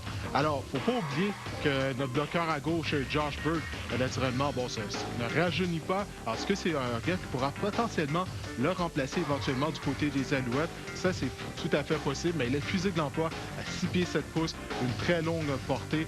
Alors, finalement, on a eu raison. Un joueur de ligne attaque a été sélectionné par les Alouettes. Pierre le mentionnait tantôt, c'est un gars qui n'a pas juste joué aux États-Unis, il a joué aux États-Unis. Il était sur le terrain, première équipe d'étoiles l'an passé dans sa conférence. C'est pas rien. C'est pas un gars qui était substitut à un gars qui était partant aux États-Unis. Ça, il ne faut pas l'oublier. C'est le gabarit. C'est quasiment du copier-coller de Josh Burke, là, ce gabarit-là. La seule affaire, c'est qu'il va falloir qu'il se renforce un petit peu. On parlait du bench press tantôt. Bon, 17 répétitions. Je comprends qu'un gars de 6 pieds 7 a les bras très longs, donc c'est difficile. Tu veux que ça soit plus que ça quand même. Mais regarde, c'est un choix, c'est un investissement pour le futur. Là. Parrott est là. Josh Burke est là. Il y a encore quelques bonnes saisons en eux. Tu as encore quelques saisons pour apprendre, pour te renforcer, pour avoir gagné un peu en maturité physique. Mais ce que j'aime de la part de Jim Popp, c'est qu'il n'attend pas d'avoir un besoin là, criant du côté de la ligne à l'attaque. Il prépare ça à l'avance, 2-3 années à l'avance. Comme ça, écoutez, là, du côté de la ligne à l'attaque, le garde québécois Christian Matt. Oui. Il a dit une passion à Christian Matt, avant finalement d'avoir sa chance de jouer. Mais Jim Popp avait prévu ça. Scott Flory a pris sa retraite. Bon, on a perdu un autre joueur de ligne à l'attaque. Et puis là, Christian Matt est arrivé dans la formation partant. C'était Woodruff. C'est Woodruff, exactement, qui a pris sa retraite en raison de commotion cérébrale. Matt était prêt dès qu'on l'a inséré dans la formation. Pourquoi? Parce que ça faisait 3 ans qu'il attendait d'avoir son tour. Alors, au travail de Jim Popp de penser à l'avance constamment au sein de la ligne à l'attaque. C'est la recette des Alouettes depuis des années, messieurs. Et comme on l'a mentionné tantôt, c'est la seule formation dans la Ligue canadienne à jouer avec 5 joueurs de ligne à l'attaque canadiens. C'est une plus-value, ça, parce qu'après ça, tu peux jouer et combler tes besoins ailleurs. C'est un gros boni. On joue avec un maraudeur et ensuite un receveur de passe. Donc, on simplifie la tâche. C'est plus facile de combler les postes, évidemment, avec des Américains, alors que le bassin est beaucoup plus gros. Ce qui est le plus impressionnant, c'est qu'on joue avec 5 joueurs de ligne canadiens. On est une, ou sinon la meilleure ligne de la Ligue. Année après année, au niveau des sacs moi, je ne comprends pas pourquoi les autres équipes n'essaient pas de copier cette recette-là année après année. Tout à fait. Je suis certain qu'ils veulent la copier, mais c'est pas évident. Il faut avoir du doigté. Il faut surtout donner la chance puis prendre beaucoup de choix. Puis les Alouettes, là, je regardais sur la liste, là, tu parlais de Christian Matt, c'est le seul choix de première ronde des Alouettes de Montréal à la ligne à l'attaque sur le groupe qui est là présentement. Là. Tous les autres joueurs, là. Oui, c'est vrai. Même Luc, évidemment, Ryan White, que je regarde, Parrott, Josh Burke. Il n'y a pas de choix de première ronde là-dedans, donc des choix de 3e, 4e, 5e, 6e ronde. On investit beaucoup de choix. Des fois, tu rates ton coup, mais plus souvent qu'autrement, tu vas aller chercher de la profondeur. Il faut oublier que David Foucault, là, qui est avec les Panthers de la Caroline, on lui souhaite de rester là, mais venant qu'il revienne éventuellement, là, vas-tu dire qu'on a une ligne à l'attaque solide présentement? C'est un bon problème à avoir. Ouais. Et pour faire du point avec ce que tu dis, Pierre, le repêchage, que ce soit dans la NFL, que ce soit dans la Ligue canadienne ou même dans les autres ligues sportives, toujours une question. Oui, il faut avoir du doigté, mais c'est comme un coin toss, comme on dit. Hein? C'est pour ça que c'est pas une science, c'est un art. C'est pas une science, c'est un art, exactement. C'est un feeling. Exactement. Puis une fois sur deux, tu vas rater ton coup. Puis je ne vais pas faire la comparaison, toute comparaison boiteuse, mais quand on regarde les premiers choix repêcheurs, en fait, le repêchage de la NFL récemment, quand c'est 2 carrières, il y en a toujours qui sont choisis premier, deuxième, toujours un qui marque. Puis un qui marque pas, un qui réussit, un qui réussit pas. C'est 50 des chances de réussir. C'est pas mal 50 de chances de réussir. On parle en première ronde. Avec tous tes choix. Et là, on parle de première ronde, premier, deuxième choix total, donc c'est intéressant. Mais si on va passer à Calgary, on va parler à Jim Popp sous peu de ses sélections parce que ça va être fort intéressant de voir qu'est-ce qu'il a à nous dire. Mais là, ce sont les champions en titre de la Coupe Grey, les Stampeders de Calgary, qui ont 5 choix dans les 27 premiers choix. Les riches qui s'enrichissent. Ben oui, c'est ça. Comme on dit, pour l'argent, faire l'argent. C'est ça qu'on fait avec les Stampeders. Les autres qui commencent à s'amuser, là. Comment on fait pour faire ça année après année? On réussit à bâtir et créer la profondeur à chaque position. Pierre, c'est vraiment une organisation incroyable. Au niveau de la direction, John Affnego fait un travail remarquable. Exactement. On a une bonne équipe. John Murphy, qui travaille derrière John Affnego, qui est excellent pour choisir du talent, l'évaluer. Puis on a des bonnes décisions. On ne gaspille pas nos choix. On utilise ça de façon judicieuse. Alors, on les accumule quand on est capable. Ouais. Alors, regarde, bravo, là, les Stampeders qui vont juste s'améliorer avec ce repêchage-là. Et également, on prévoit à l'avance, comme les Alouettes le font. On a perdu notre centre qui est maintenant avec les Giants de New York.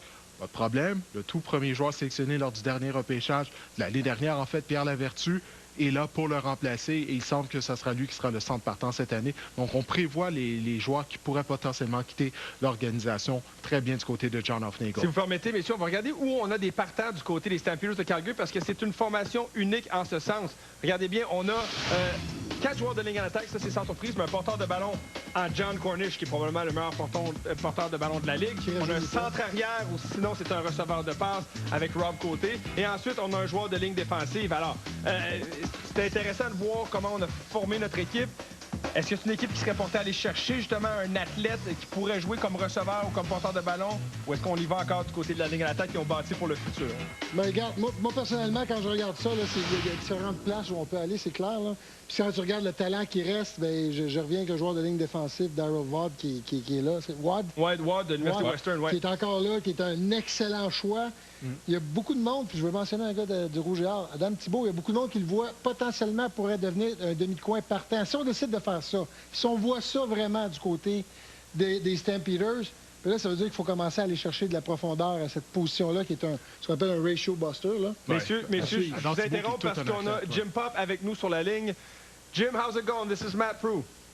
Hey, Matt. Hey, Bruno. How you guys doing tonight? We're doing very well. Good. How are you? Can you, first off, we have to ask you about this. There was a trade earlier on today with Ryan Baumann. Can you talk us through this trade? Yeah, we have a lot of depth in the O-line. I mean, first of all, we have 8 veterans returning. We picked up, another draft pick that we had future in Philip Blake, and which added a 9th guy that's really got a lot of experience that can come in and compete for a starting job.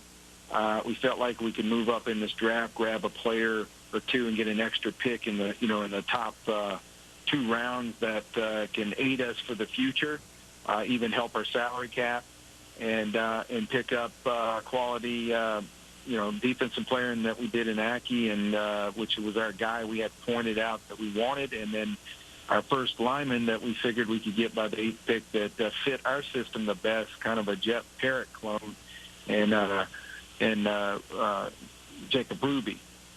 Yeah, and how about exactly? You went for a defensive player with Chris Hackey with the 4th pick. Where do you see him playing this year with his first season with the Alouettes? Well, he has a lot of versatility. We feel like that he can, he's a lot like some of the guys we've had in the past, but this guy can line up and compete at free safety. He can compete at field corner. He can compete at will linebacker. He has a lot of versatility. He should be an outstanding special teams player. He's very, very strong. And we just feel like as an athlete, and he's long, got long arms. He's got some nice height to him that he can compete. But if we got into ratio problems, along with the other guys that we have in Marco and Mike Edom, we feel like that we have the ability to change the ratio. We already have, a free safety that's playing at the national spot. But we could do it at will linebacker, and then we probably could do it at field corner. When we picked up Lou last year, and also, with the other players that we've got in Knowles. All right. Well, thank you very much, Jim. I know you have still a lot of work on your plate, so we'll let you go, and thank you very much for these few minutes. Best of luck with the upcoming draft. You got it, gentlemen. Have a great night. Yeah, you too. All right. Alors, Jim Popp qui mentionne évidemment que cette transaction pour Ryan Baumann a été faite en raison de la profondeur de la ligne à l'attaque. Il est très confiant que les joueurs actuels, avec l'ajout de Philip Blake, pourront remplir le mandat. Et on a ajouté Jacob Ruby avec le 8e choix, donc on est très confortable du côté de la ligne d'attaque. Je lui ai demandé sur son premier choix également Chris Hackey.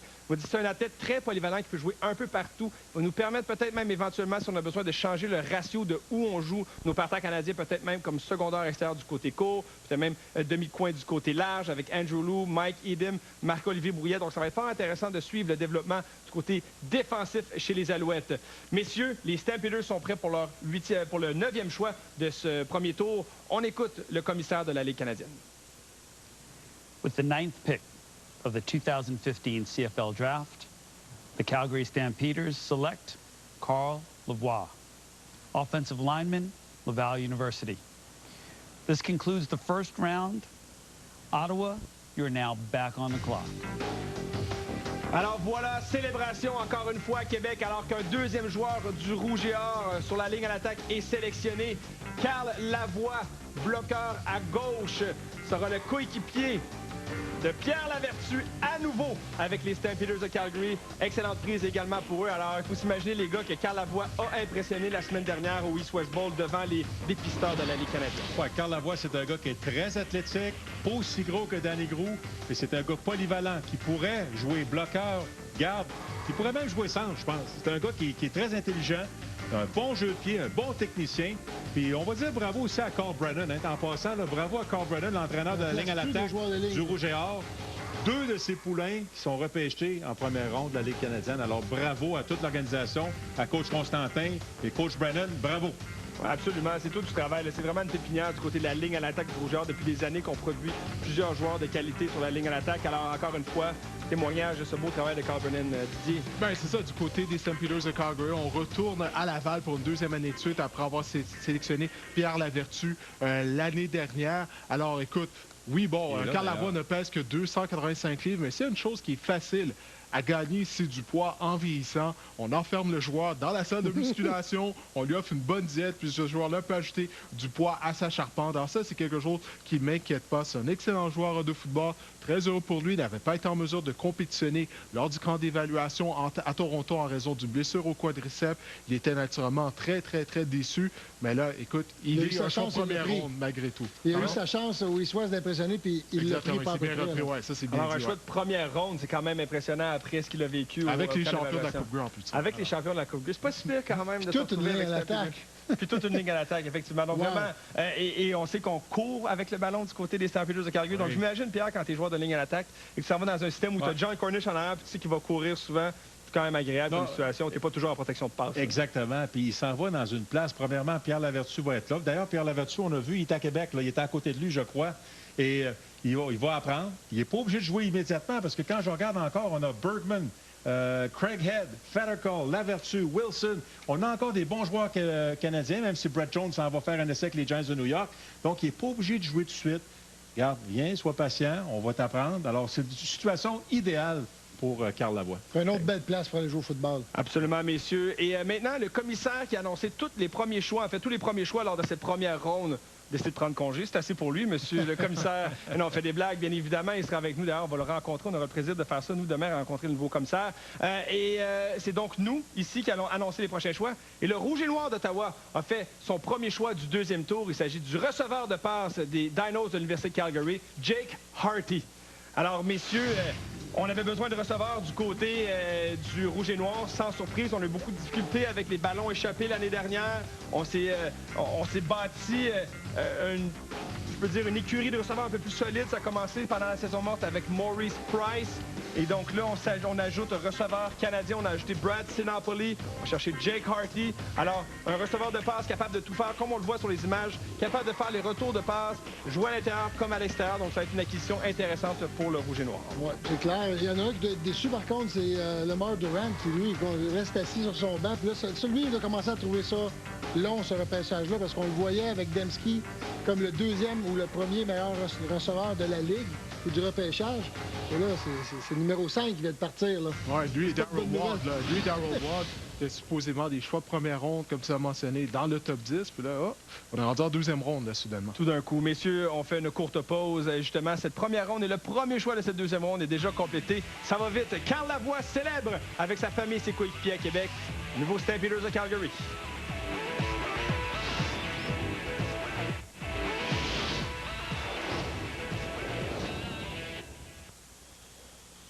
Alors, messieurs, les Blue Bombers de Winnipeg ont également effectué leur choix de deuxième tour. Il s'agit du receveur Addison Richards de l'Université de Regina. Alors, coup sur coup, messieurs, on a eu première ronde de joueurs de ligne, quelques joueurs défensifs. Et là, on a les receveurs de passe qui sortent. On commence avec Jake Harty du côté du Rouge et Noir. Et maintenant, c'est Addison Richards qui, lui, avait fort impressionné. Un autre qui avait eu des essais dans la NFL. Oui, mais du côté de Winnipeg aussi, ce qu'il faut regarder, c'est que là, on a dit quoi tantôt? Il faut protéger notre carrière. Et là, il faut lui donner des outils, il faut lui donner des bons receveurs. Ça, c'est la prochaine étape. Puis on vient de le faire. Non, absolument. C'est un grand receveur, 6 pieds 5, donc une belle grande cible. 207 livres, probablement qu'il pourrait ajouter un petit peu de poids. Mais ça, c'est plus le receveur est grand, plus le carrière est précis. Hein? D'habitude, ça va comme ça. Tu as bien fait de le dire. On a protégé Drew Willie. Maintenant, on lui donne des outils. Alors, sélection intéressante. On va souhaiter aux Bombers qu'ils vont avoir plus de succès avec Addison Richards qu'avec Jade Etienne, qui est sorti du même programme, qui avait été un fiasco complet. Oui, qui était même genre de gabarit un peu mince, genre de receveur rapide, mais ça a été effectivement un fiasco. Messieurs, je vous interromps parce qu'on a en direct de Québec avec Pierre Vézina le nouveau Stampeder de Calgary, Carl Lavoie. Pierre, j'imagine que tu es un gars assez heureux à tes côtés. Oui, je peux vous le garantir. Je l'ai vu célébrer avec ses proches tout à l'heure. Carl, choix de première ronde. Comment ça sonne à tes oreilles? C'est incroyable. C'est vraiment le scénario que moi et Pierre, on s'était imaginé depuis le début. Et je veux dire, j'ai pas pu espérer mieux. Et tu vas retrouver un vieux pote de Rouge et Or aussi avec les St. Peters. Oui. Puis, tu sais, je veux dire, Pierre, j'ai Adam aussi. Il y a des gars comme ça qui ont toujours voulu jouer encore au prochain niveau. Puis ça va juste se continuer. Merci, Carl. Bravo. Bonne chance pour la suite. Merci beaucoup. Voilà, messieurs.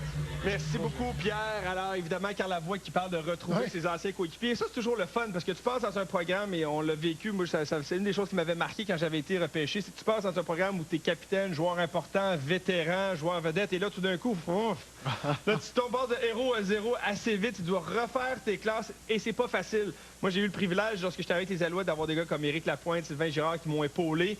C'est le fun d'arriver à quelque part où tu as un certain confort, tu as des gens qui peuvent t'aider. Et pour un gars comme Carl Lavoie, il arrive à Calgary avec Pierre Lavertu, Adam Thibault, et ça, évidemment, je suis sûr qu'on pourrait tous en nommer. Là. Ouais. Tu en nommer, moi, ça a été N.C. Charles. Ça, je suis sûr que tu as un gars qui t'a pris sous son épaule. Même chose pour son aile. Oui, mais il faut comprendre aussi, tu ne fais pas juste changer d'équipe, tu ne fais pas juste changer de ligue, tu changes de province, tu t'en vas dans un environnement anglophone. Alors là, c'est encore doublement plus facile. Pierre Lavertu va avoir ouvert tout le chemin pour lui. Non, mais c'est vrai, là. Où on va habiter, où on va manger. Tu sais, tout, c'est... regarde, là, c'est numéro un. Pierre, tu as tellement raison. L'année dernière, j'avais interviewé Pierre Lavertu. Bon, le premier match des Alouettes, on s'en souvient, avait eu lieu à Calgary, leur premier match de la saison régulière. J'avais interviewé Pierre la veille de la rencontre. Puis c'est ce qu'il me disait exactement. Il me disait, bon, au niveau de la langue, c'est la première fois qu'il devait parler en anglais continuellement. Il disait, bon, c'est pas facile, mais ses coéquipiers l'aidaient également. Tout ce que tu viens de dire. À l'extérieur du terrain, la Pierre, lui, il a vécu tout ça en compagnie d'Adam Thibault. Puis Carl Lavoie va aller les rejoindre. Pour lui, la transition sera plus facile qu'elle a été pour Thibault et pour Lavertu. Par contre, si tous les boys habitent ensemble, là, après, il ne parlera pas souvent anglais. Oui, c'est ça. Il faut qu'ils se mélangent un petit peu, les gars. English, please. Les gars, les Argonauts de Toronto sont les prochains à sélectionner avec le 12e choix total. Au cours de la première ronde, ils ont choisi Sean McEwen, joueur de ligne à l'attaque de Calgary. On peut toujours aller renforcer cette ligne défensive, mais également d'autres positions on peut aller chercher. Est-ce que c'est un des endroits, je parlais de l'année dernière, on peut peut-être regarder justement les choix des Argonauts de Toronto lors du repêchage de 2014.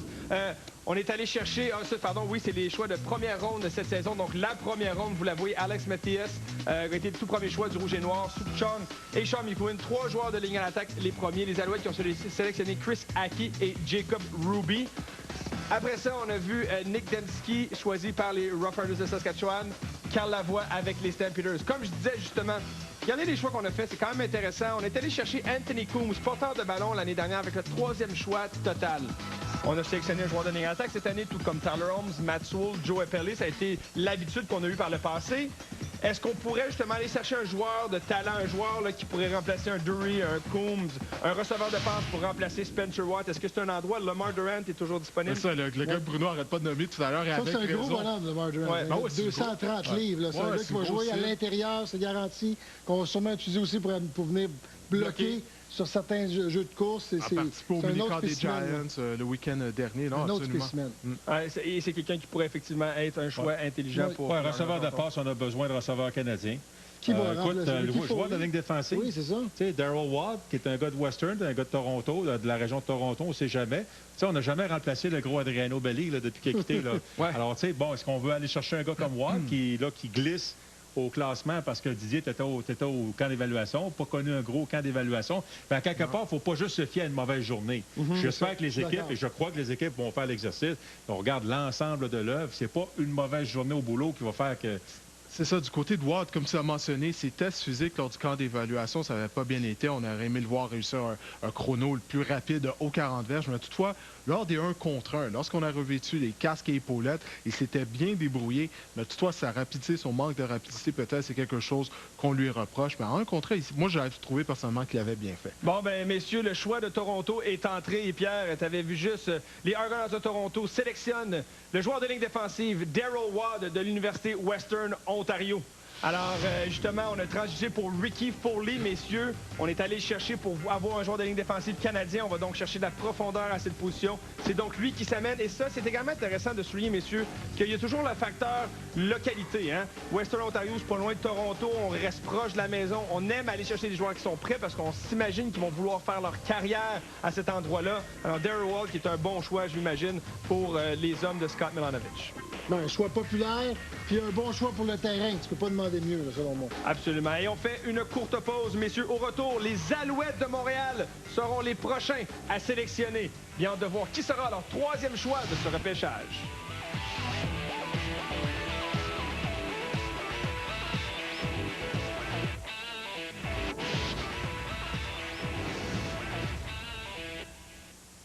Les Alouettes de Montréal sont la prochaine équipe à sélectionner avec le 13e choix total.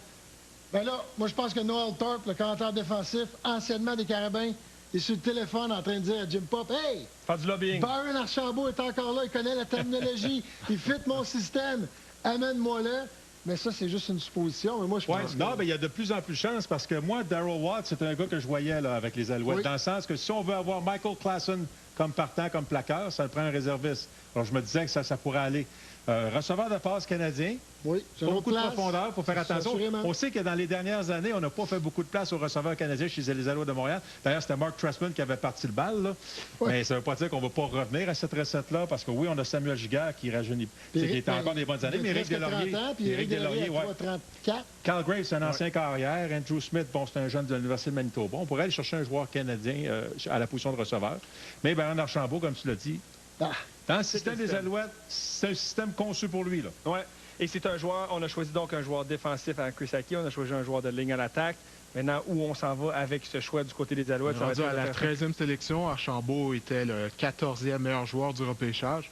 Et historiquement, messieurs, moi j'ai fait l'exercice depuis 2000 seulement lors de 2 saisons, parce que les Alouettes n'ont pas repêché un joueur québécois ou plus. Alors, si c'est pas ici, ce serait peut-être plus tard, mais ce serait quand même intéressant de voir un joueur québécois chez les Alouettes. Toujours intéressant, on prêche sur ses paroisses, mais comme tu as dit tantôt, c'est exactement ce que Jim Pope a fait. On choisit le meilleur joueur disponible. On l'a fait avec Chris Aki, on a fait avec Jacob Ruby. Pas mal ça, là. Alors, on est rendu pas loin de ça, ça va être fort intéressant. Campbell, qui est aussi un très bon, qui pourrait être un très bon choix. On a parlé d'Andrew Lou tantôt. Parfait. Alors, messieurs, le choix est entré. Les Alouettes de Montréal, avec le 13e choix au total, sélectionnent le secondaire de l'Université McMaster, Nick Shorthill. Alors, messieurs, on peut dire, évidemment, nous, on peut dire que c'est une déception pour nous. C'est une déception. Nick Shorthill est un très bon joueur de football. C'est un joueur dynamique, un joueur extrêmement rapide. D'ailleurs, on l'a vu la saison dernière venir jouer contre les Carabins de l'Université de Montréal. C'est un joueur qui est de 6 pieds 2, 225 livres, capable de jouer sur la ligne et également comme secondaire. Un gars qui peut contribuer sur les unités spéciales immédiatement. Alors, une sélection fort intéressante pour les Alouettes. Oui, ben moi, c'est vrai que je suis déçu, là, on ne se le cachera pas. La réalité, c'est que quand tu regardes sur Dwayne Ford, son aliment, lui, il l'avait mis en premier. Nick Shorthill était le meilleur secondaire de ligne selon un des plus connaisseurs le gourou du Canada, le gourou du Canada pour le recrutement. Donc, c'est pas un mauvais choix, mais c'est pas mon choix.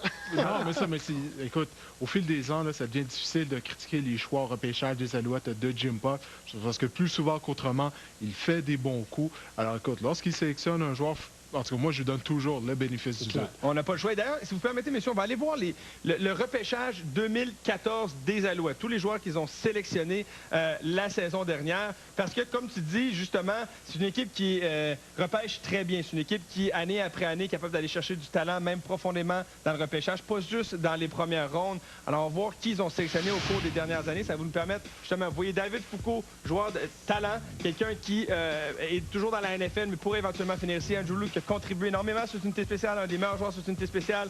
Je parlais de Jeffrey Finley, James Tuck qui a passé l'année ici également, Jean-Christophe Beaulieu qui a passé l'année ici. Donc, ça, c'est plusieurs joueurs qui étaient ici. Mackenzie Sorrow est encore là. Donc, de tous ces joueurs, messieurs, là, que Nick Boyd, je pense, qui n'est plus avec l'organisation. Alors, c'est quand même impressionnant là, de voir ça. Des joueurs qui ont contribué au niveau des unités spéciales, à la majorité, là, plusieurs, là, du moins, ont revêtu l'uniforme dès leur première année, puis jouaient sur les unités spéciales de façon régulière.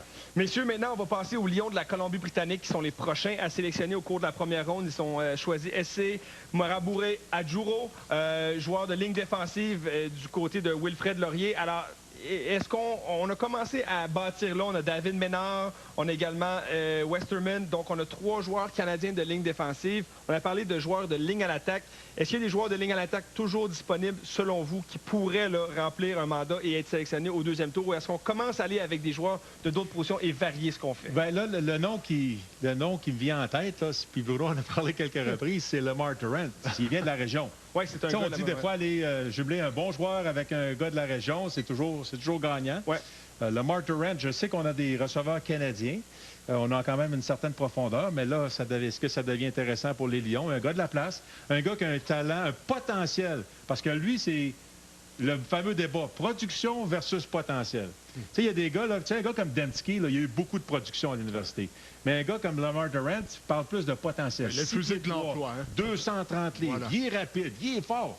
Hey, il a benché plus que des joueurs de ligne à l'attaque et des joueurs de ligne défensive. Ouais, c'est un bon point que tu amènes, là, parce que si tu fais ça du côté des Lions, tu pourrais pratiquement là, faire un peu comme on parlait des Riders de Saskatchewan qui ont déjà eu 3 partants canadiens. Bien, si tu vas chercher un autre receveur de talent canadien avec ceux qu'ils ont déjà, tu pourrais facilement mettre 3 partants là, tout le temps sur le terrain canadien au poste de receveur pour les Lions. Oui, parce que lorsqu'on regarde du côté de la ligne d'attaque, là, les meilleurs joueurs de ligne d'attaque, ils sont plus là. Ils ont été sélectionnés. Il faut recommencer à regarder là, à d'autres positions. Là. Alors, messieurs, justement, le choix des Lions de la Colombie-Britannique est entré. Ils ont réservé leur sort sur Brett Boyko, joueur de ligne à l'attaque de l'Université Nevada, Las Vegas. On prend un pari, là. Alors, messieurs, le premier pari, quand on parlait tantôt de joueurs de ligne à l'attaque, là, ou de joueurs qui ont été sollicités par des équipes de la NFL, Brett Boyko en est un. Il a signé comme agent libre. Alors, c'est un pari qu'on prend, qu'il reviendra éventuellement. Ben voilà, c'est la raison pour laquelle je disais les meilleurs joueurs de ligne à attaque ne sont plus disponibles. C'est bon, bien sûr, Boyko était le deuxième joueur. Le meilleur joueur de ligne à attaque disponible du repêchage, le 2e meilleur joueur au total. Mais le problème, c'est comme ça va sonner, il a signé un contrat avec les Eagles de Philadelphie. Alors moi, je crois pas qu'en 2e ronde, on se doit de prendre une chance déjà avec un joueur qui vient de signer un contrat avec une équipe de la NFL. Les Boineaux l'a déjà fait. Il a pris Danny Watkins en première ronde. Ça n'a pas trop marché. Ils avaient joué avec les Eagles. Il n'a pas joué avec les Lions. Mais c'était peut-être un joueur qui était effectivement mieux fait pour la Ligue canadienne. Il était des feux, par exemple. Il était des feux. Bon, c'est un pompier. C'est un pompier maintenant. C'est des bons points, messieurs, vous soulevez. On fait une pause. Les Blue Bombers de Winnipeg seront les prochains à sélectionner dans ce repêchage 2015 de la Ligue canadienne, ainsi que les Eskimos d'Edmonton.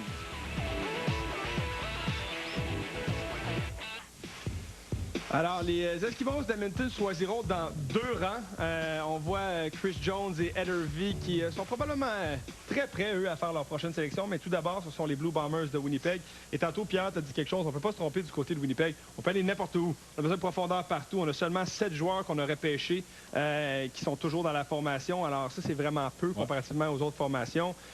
Carl Walters, moi, j'aime beaucoup ce qu'il a fait avec cette organisation. Il ne s'est pas assis sur ses lauriers, a été très actif sur le marché des joueurs autonomes. Au repêchage, il a été bon. On a investi dans le groupe de recruteurs. Donc, on a vraiment refait la structure complète de cette équipe-là parce que ça avait été mis en miettes, finalement. Et je sais que c'est plus de la faute à Joe Mack, Didier. Non, mais Joe Mack avait eu sa part de responsabilité là-dedans. Et on avait traîné cette équipe-là vraiment au sol. Alors là, on a besoin de rebâtir. On le fait de brillante façon, je pense, du côté des Blue Bombers. Oui, parce que tu as sorti la statistique de Winnipeg. Tu sais, quand on a 27 Canadiens sur l'alignement, puis il y en a seulement 7 qui ont été repêchés par notre formation, parce qu'on n'est pas très fort là, dans le dépistage. Puis, tu sais, quand on parle des Alouettes, leur force, c'est de sélectionner et de développer. Hein? D&D, Draft and Develop. C'est ça. Eux, on les laisse aller. Parce que là, ils apprennent ta culture, ils ne coûtent pas trop cher, tu les bâtis. Tu sais, ça fait toute la différence, là. Et messieurs, si vous permettez, on va aller voir les derniers choix de premier tour du côté des Blue Bombers de Winnipeg. Et ça explique peut-être un peu quelque chose qui se passe. Oui, Mathias Goussin, c'était une bonne sélection. Hein? 2e au total, devrait être partant cette saison. Lui ou Paddy Newfeld du côté de garde à gauche. Andy Mulumba, toujours dans la NFL. Alors lui, on a pris une chance. C'est une chance qu'on ne devait pas prendre, surtout au 2e choix total. Oui. Tyson Fencer, pas une grande sélection là non plus. Et Enoch Muamba, lui, qui est rendu dans la NFL, alors que Jade Etienne, t'en as parlé tantôt, Pierre. Ça a été vraiment une solide déception là, du côté des Blue Bombers. Personne ne l'avait vu venir. On n'avait presque jamais entendu parler de lui. Sélectionné 4e au total, a vu le terrain quelque peu. Et je pense que c'était peut-être pour sauver la face du côté de la direction de l'équipe, parce qu'avec un 4e choix total, c'était vraiment une mauvaise décision, malheureusement. Joe Mack. Je ne voulais pas le ramener, mais Joe Mack a eu plusieurs J'allais dire clown, c'est peut-être pas un terme que j'aurais dit à la télé. Il y a plusieurs personnes qui ont été en place là-bas qui ont fait toutes sortes de choses qui ne marchaient pas du tout. Là. Et là, on a vraiment une organisation solide. Non, c'est ça, puis il faut faire nos devoirs. Hein. Lorsqu'un joueur qui va aller dans la NFL, d'en faire son choix de première ronde, c'est pas nécessairement la meilleure idée. Là, on vient de voir les Lions de la Colombie-Britannique qui viennent de sélectionner Brett Boyko, qui lui, présentement, dans la NFL avec les Eagles de Philadelphie, a signé son contrat. Donc, c'est un gros pari. Là. Sitôt que ça dans le repêchage, ça vient nous rattraper éventuellement. Messieurs, les Blue Bombers de Winnipeg ont fait leur sélection. Il s'agit de Brendan Morgan, porteur de ballon de l'Université Queen's. C'est donc un porteur de ballon canadien qu'on sélectionne chez les Blue Bombers de Winnipeg. Messieurs, on a perdu Carl Volney. On veut donc aller chercher peut-être un peu de profondeur à cette position. Sélection intéressante, gars dont on n'a pas beaucoup entendu parler, probablement quelqu'un qui va contribuer sur les unités spéciales pour le début de sa carrière et probablement essayer de développer comme peut-être centre arrière. C'est aussi, il ne faut pas oublier les deux, le Pont-Brillant, Fitzgerald, c'est des vrais. Juste des centres arrière. C'est des vrais centres arrière. Tu as besoin d'un porteur de ballon canadien, là, pour finir un match pour toi, si ton Américain se blesse, puis pas être obligé d'être pris dans des formations où tu peux plus courir avec le ballon parce que t'as pas un athlète derrière, tu as un gros fullback. Là, des gros gars comme moi, c'était pas fait pour ça. Là. Mais pourtant, c'était vite, mais ça fait une couple d'années. Ça ralentit avec les années. C'est intéressant. Tu as besoin de ton porteur canadien. Toutes les équipes là, essaient d'en avoir un parce que, comme tu dis, si ton Américain se blesse, parce que des fois, si tu avais deux porteurs américains, bien, ton deuxième porteur américain, souvent, il ne jouera pas ses unités spéciales. C'est inutile. Fait que là, ton Canadien, tu peux l'utiliser, ses unités. Bon, c'est pas une mauvaise décision. Alors, on avait un besoin, c'est ce qu'on a fait. On a comblé le besoin, pas nécessairement avec le meilleur joueur disponible, mais avec un besoin qu'on avait en place. Écoute, j'essaie de me souvenir là, de la dernière fois que les Bombers ont un porteur de ballon canadien. Peut-être que je me trompe, mais en tout cas, je suis pas capable de m'en souvenir. Alors, je crois pas que c'est une mauvaise chose. Non, effectivement, pas une mauvaise décision de leur part. Messieurs, la prochaine équipe à sélectionner, ce sont les Eskimos d'Edmonton. Une équipe qui... On est allé chercher un joueur de ligne en attaque, hein, on le sait, c'est Danny Gros qui a été sélectionné par les Eskimos d'Edmonton. Est-ce qu'on va du côté défensif cette fois-ci? Moi, je vais revenir à ce que Pierre disait tantôt. Est-ce que les Eskimos, qu'est-ce qu'ils ont sur leur alignement où il y a juste un joueur canadien? Secondaire. Secondaire de ligne. Je sais que je tape sur le clou, là. Ouais. Mais Byron Archambault est disponible présentement pour les Eskimos. Oui, et on cherche... Chris Jones, pour avoir joué sous ses ordres, aime les joueurs extrêmement agressifs, les joueurs capables de contribuer sur les unités spéciales. Un secondaire ne serait pas une mauvaise décision, je pense, et il serait tout indiqué pour lui. Là. Non, mais je me demande, en tout cas, j'ai bien hâte de voir quelle sera leur sélection. Mais une chose qu'on reprochait à Archambault, c'était de la façon que ses déplacements latéraux. Est-ce qu'il était assez rapide? Est-ce qu'à la position de secondaire intérieur dans la Ligue canadienne de football, tu te dois d'être bon en couverture de zone, que ce soit en couverture de zone ou en couverture homme à homme? Alors, c'est la question qu'on se demandait. Lorsqu'on regarde le résultat de ces tests, au camp d'évaluation, le 40 verges, au test de changement de direction sur 20 verges, il avait quand même affiché de bons résultats. Le meilleur petit test. Ouais, voilà, exactement. Exactement. Donc, il avait très bien fait 4 secondes et 15 centièmes. Quelque chose comme ça, 4-1-3, c'est excellent. Là, il avait répondu aux questions au niveau du test. Mais au niveau du test et sur la bande vidéo, c'est deux choses différentes. Donc, je me pose la question à savoir, c'est pas qu'est-ce qu'on lui reproche. Même Byron, lorsqu'il passait en entrevue, c'est ça qu'il disait. Je dois prouver que je suis bon dans de l'espace. Je dois prouver que je peux jouer d'une ligne de côté à l'autre. Je dois prouver que je suis bon en couverture de passe. On sentait que c'est ce que les recruteurs nous disaient, regarde, il faudrait que tu améliores ça. T'sais. Alors, est-ce qu'il est bon dans de l'espace? Est-ce qu'il est bon en couverture de passe?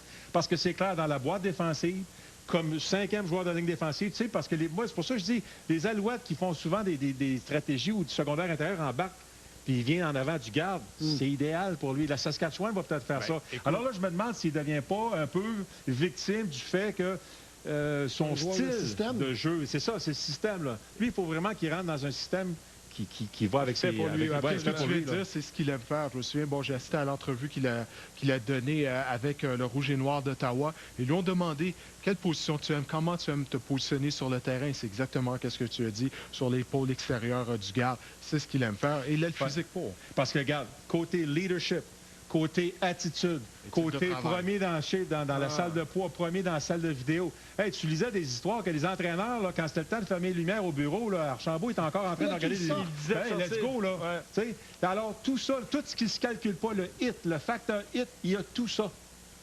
Alors, c'est sûr que c'est tout un joueur de football, là. Messieurs, les Eskimos d'Edmonton ont fait leur sélection. Et avec le 7e choix de cette 2e ronde, ils ont sélectionné le joueur de ligne à l'attaque, David Baird, de l'Université de l'Alberta. Alors, messieurs, un autre joueur de ligue en attaque pour les Eskimos, de la compétition pour Danny Gros. Ici, on le voit, c'est un bloqueur à droite avec les Golden Bears. C'est un produit local, on a parlé à quelques reprises, un gars de la place.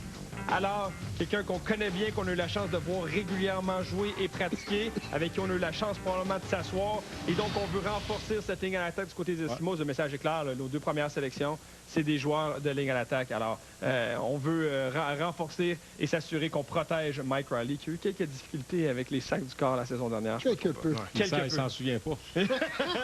Mais on fait une pause et au retour, ce sont les Tiger Cats de Hamilton qui sélectionnent avec l'avant-dernier choix de la 2e ronde de ce repêchage 2015 de la LCF.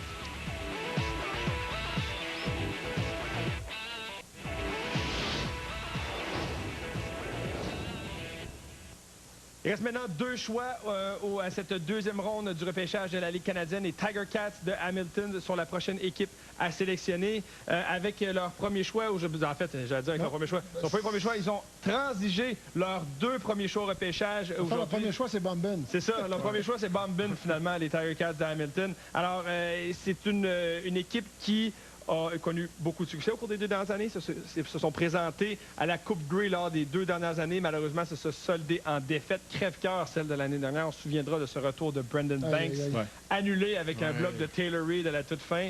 Un moment épique, comme on peut dire, inoubliable pour tous les joueurs impliqués. Messieurs, qu'est-ce qu'on fait du côté des Tiger Cats?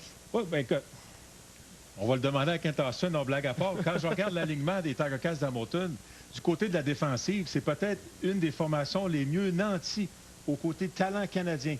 Ligne défensive, secondaire, demi-défensif. J'imagine qu'on va aller du côté de l'attaque. On peut aller du côté des receveurs. Tu as parlé de la blessure à Spencer Watt, tendon d'Achille déchiré. Giguère est parti. Receveur canadien, ça pourrait être une position. Là, on est allé chercher Anthony Woodson comme porteur de ballon, un ancien des Argonauts. Peut-être qu'on voudrait rajouter de la profondeur, porteur de ballon. On peut toujours aller avec un joueur de ligne à l'attaque. Un nom qu'on n'a pas jasé, la ligne à l'attaque, qui avait fait jaser un petit peu, James Bodanis, un gars de Michigan State, un ancien de l'Université de Toronto. C'est un projet qu'on dit, mais quand même un athlète incroyable. On va de ce côté-là. Mais moi, j'ai l'impression qu'on va aller du côté de l'attaque. En tout cas, si on va du côté de la défensive, là, il va y avoir des méchantes compétitions et des méchantes batailles au camp d'entraînement. Oui, effectivement, je pense qu'on a fait l'erreur. Je dis l'erreur, c'est pas moi à juger ça, je ne suis pas le directeur général, mais on n'a pas choisi beaucoup de joueurs de ligne à l'attaque au cours des dernières années du côté des Tiger Cats Hamilton et ça nous a fait mal justement au cours des dernières saisons parce qu'on est obligé de combler des postes avec des Américains.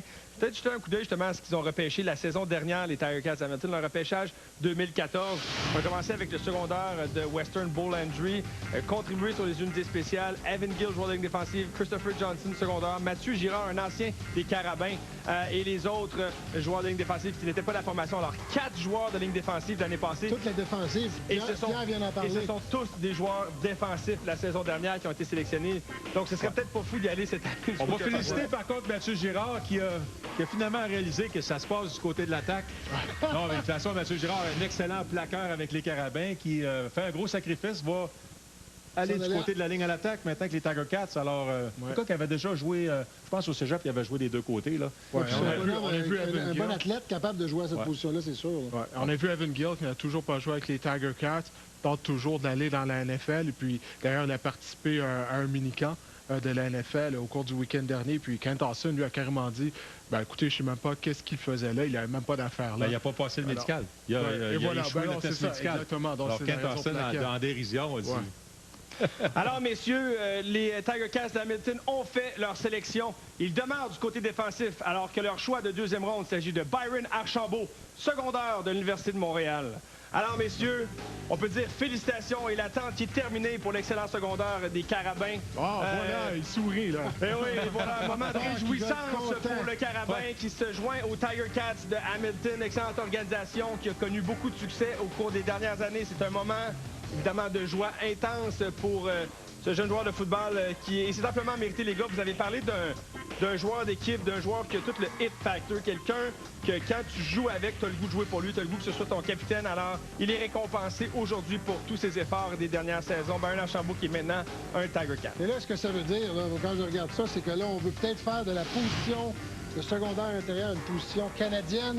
Parce que tu as Plessius, qui est déjà là, un ancien de Laval. Là, tu ajoutes Byron Archambault. 2 gars qui, selon moi, peuvent être partants dans les Canadiennes à cette position-là. Oui, on ajoute la théorie du complot, là. qui a fait le bloc, qui a coûté la Coupe Grey au Tiger Cats? Taylor Reid, secondaire intérieur. Secondaire intérieur. Bye bye. Non. On ne sait jamais. Non, mais bravo. Mais, non, je suis content pour Byron parce que, quand on disait ça, des bons instincts, il étudie la game, il y a tout. C'est un gars qui est en amour avec le football. Le football, dans sa vie, c'est important. Oui. Puis tu veux des joueurs comme ça. C'est des joueurs, tu sais que ces gars-là vont tout donner. Ils vont dans la salle de poids. D'ailleurs, 41 répétitions au développé couché. C'était la meilleure. Deuxième plus haut total dans l'histoire. C'est sûr capitaine d'équipe dans mon livre à moi puis dans le livre à plusieurs personnes. Là. Alors, on voit les accolades avec son ancien entraîneur-chef maintenant, Danny Machocha, qui est évidemment très fier de son poulain. Et ça semble avoir plusieurs personnes là, du côté de l'Université de Montréal qui sont là pour célébrer cette occasion. Effectivement, messieurs, c'est un gars qui pourrait être partant. On va voir une compétition entre différents joueurs du côté du Tiger Cats, mais définitivement, une des choses qu'il peut faire immédiatement, c'est contribuer sur les unités spéciales. Oui, absolument, mais s'il veut faire partie de la formation partant, moi, je crois qu'il devrait perdre environ une dizaine de livres. Ouais. Au cas d'évaluation, il pesait 243 livres. C'est pas un joueur de grande taille. Perdre une dizaine de livres, être environ 2 à 235 livres, ça lui donnerait un net avantage. Ça l'aiderait beaucoup sur le terrain afin de mieux se déplacer. Mais comme Pierre l'a mentionné, c'est un travailleur acharné, c'est un joueur passionné. Lorsque tu lui parles, tu te mets à lui parler de football, tu te rends compte à quel point il est passionné, il aime son sport. Il n'y a aucun doute, selon moi, il sera en mesure de se tailler une place dans la formation. Moi, je pense qu'il va être capable de perdre le poids parce qu'il s'est entraîné cet hiver, il ne veut pas, il pensait NFL. Pour aller dans la NFL, exactement. Et tu t'entraînes pas, quand tu le sais, pour un secondaire intérieur dans la NFL de la même façon que dans la Ligue canadienne où tu dois couvrir. Moi, il va se pointer au camp, là, je suis pas mal convaincu qu'il va l'avoir. Il va avoir le meilleur exemple pour lui. Frédéric Plessier, c'était le même scénario. Oui. Un gros gabarit qui voulait tenter sa chance à la NFL, a fait quelques essais. En bout de ligne, il est arrivé dans les Canadiens, puis il s'est aperçu, oh, le terrain est plus grand, il faut que je cours plus vite, tout va plus vite. Au camp d'entraînement à 228 livres, si je ne me trompe pas, environ. L'été dernier, lorsque je l'ai vu, je suis arrivé à Hamilton, je suis comme, mon Dieu, qu'est-ce qui est arrivé? Il m'a dit, écoute, j'ai changé ma diète, tout ça. C'est pas loin de 250, lui, là. Non, exactement. Il pesait beaucoup, il était beaucoup trop gros. Donc, c'est la même chose. C'est un très bon point apporté par Pierre. Il devrait demander des conseils là, de diète à Frédéric Plessier. Ça pourrait l'aider. Messieurs, je dois vous arrêter parce qu'on a le dernier choix de cette deuxième ronde aujourd'hui qui appartient aux Stampeders de Calgary et sélectionne un receveur de passe de Simon Fraser, Lamar Durant. Ben voilà. Alors, après en avoir parlé à quelques reprises, le receveur format géant qui se trouve une maison à Calgary avec les champions en titre de la Coupe Grey. Un receveur qui peut faire la différence et qui peut s'impliquer dès le début. Là, on a quand même quelques receveurs, je pense à Simon Charbonneau-Campo, on a Anthony Parker, Jabari Arthur qui sont de retour. Alors on ajoute avec le même genre de receveur, grand receveur canadien, c'est ce qu'on aime là, du côté des Stampeders. Si on peut réussir à le mettre partant sur le terrain, c'est le genre de gars qui va faire des blocs à la Nick Lewis là, pour les Stampeders. On a parlé 230 livres, c'est un gros colosse. Peut-être aussi, par contre, il aurait peut-être avantage à perdre un peu de poids avant le camp d'entraînement. Oui, c'est le cas typique. Tu sais, les Anglais disent height, weight, speed. Tu sais, c'est vraiment là, les grandeurs, poids, rapidité. 4,55 au 40. 27 répétitions au bench press avec 225 livres. C'est un receveur de passe. Wow. Mais encore là, on va voir ce qui c'est au côté de l'attitude. Hein? On lisait là, les derniers reportages sur lui. C'est il n'a pas passé des bons entrevues. On sait que les entrevues, c'est très important pour les équipes maintenant pour savoir ce gars-là, le football, c'est-tu important dans sa vie? Ou est-ce qu'il se voit gros, tente sa chance du côté de la NFL? Ouais, quand ton Twitter handle, c'est le Marvelous. Messieurs, je vous arrête parce qu'on fait une courte pause. On veut se garder du temps parce qu'au retour, on parle avec Byron Archambault, le nouveau Tiger Cat, et également le mot de la fin de cette deuxième ronde.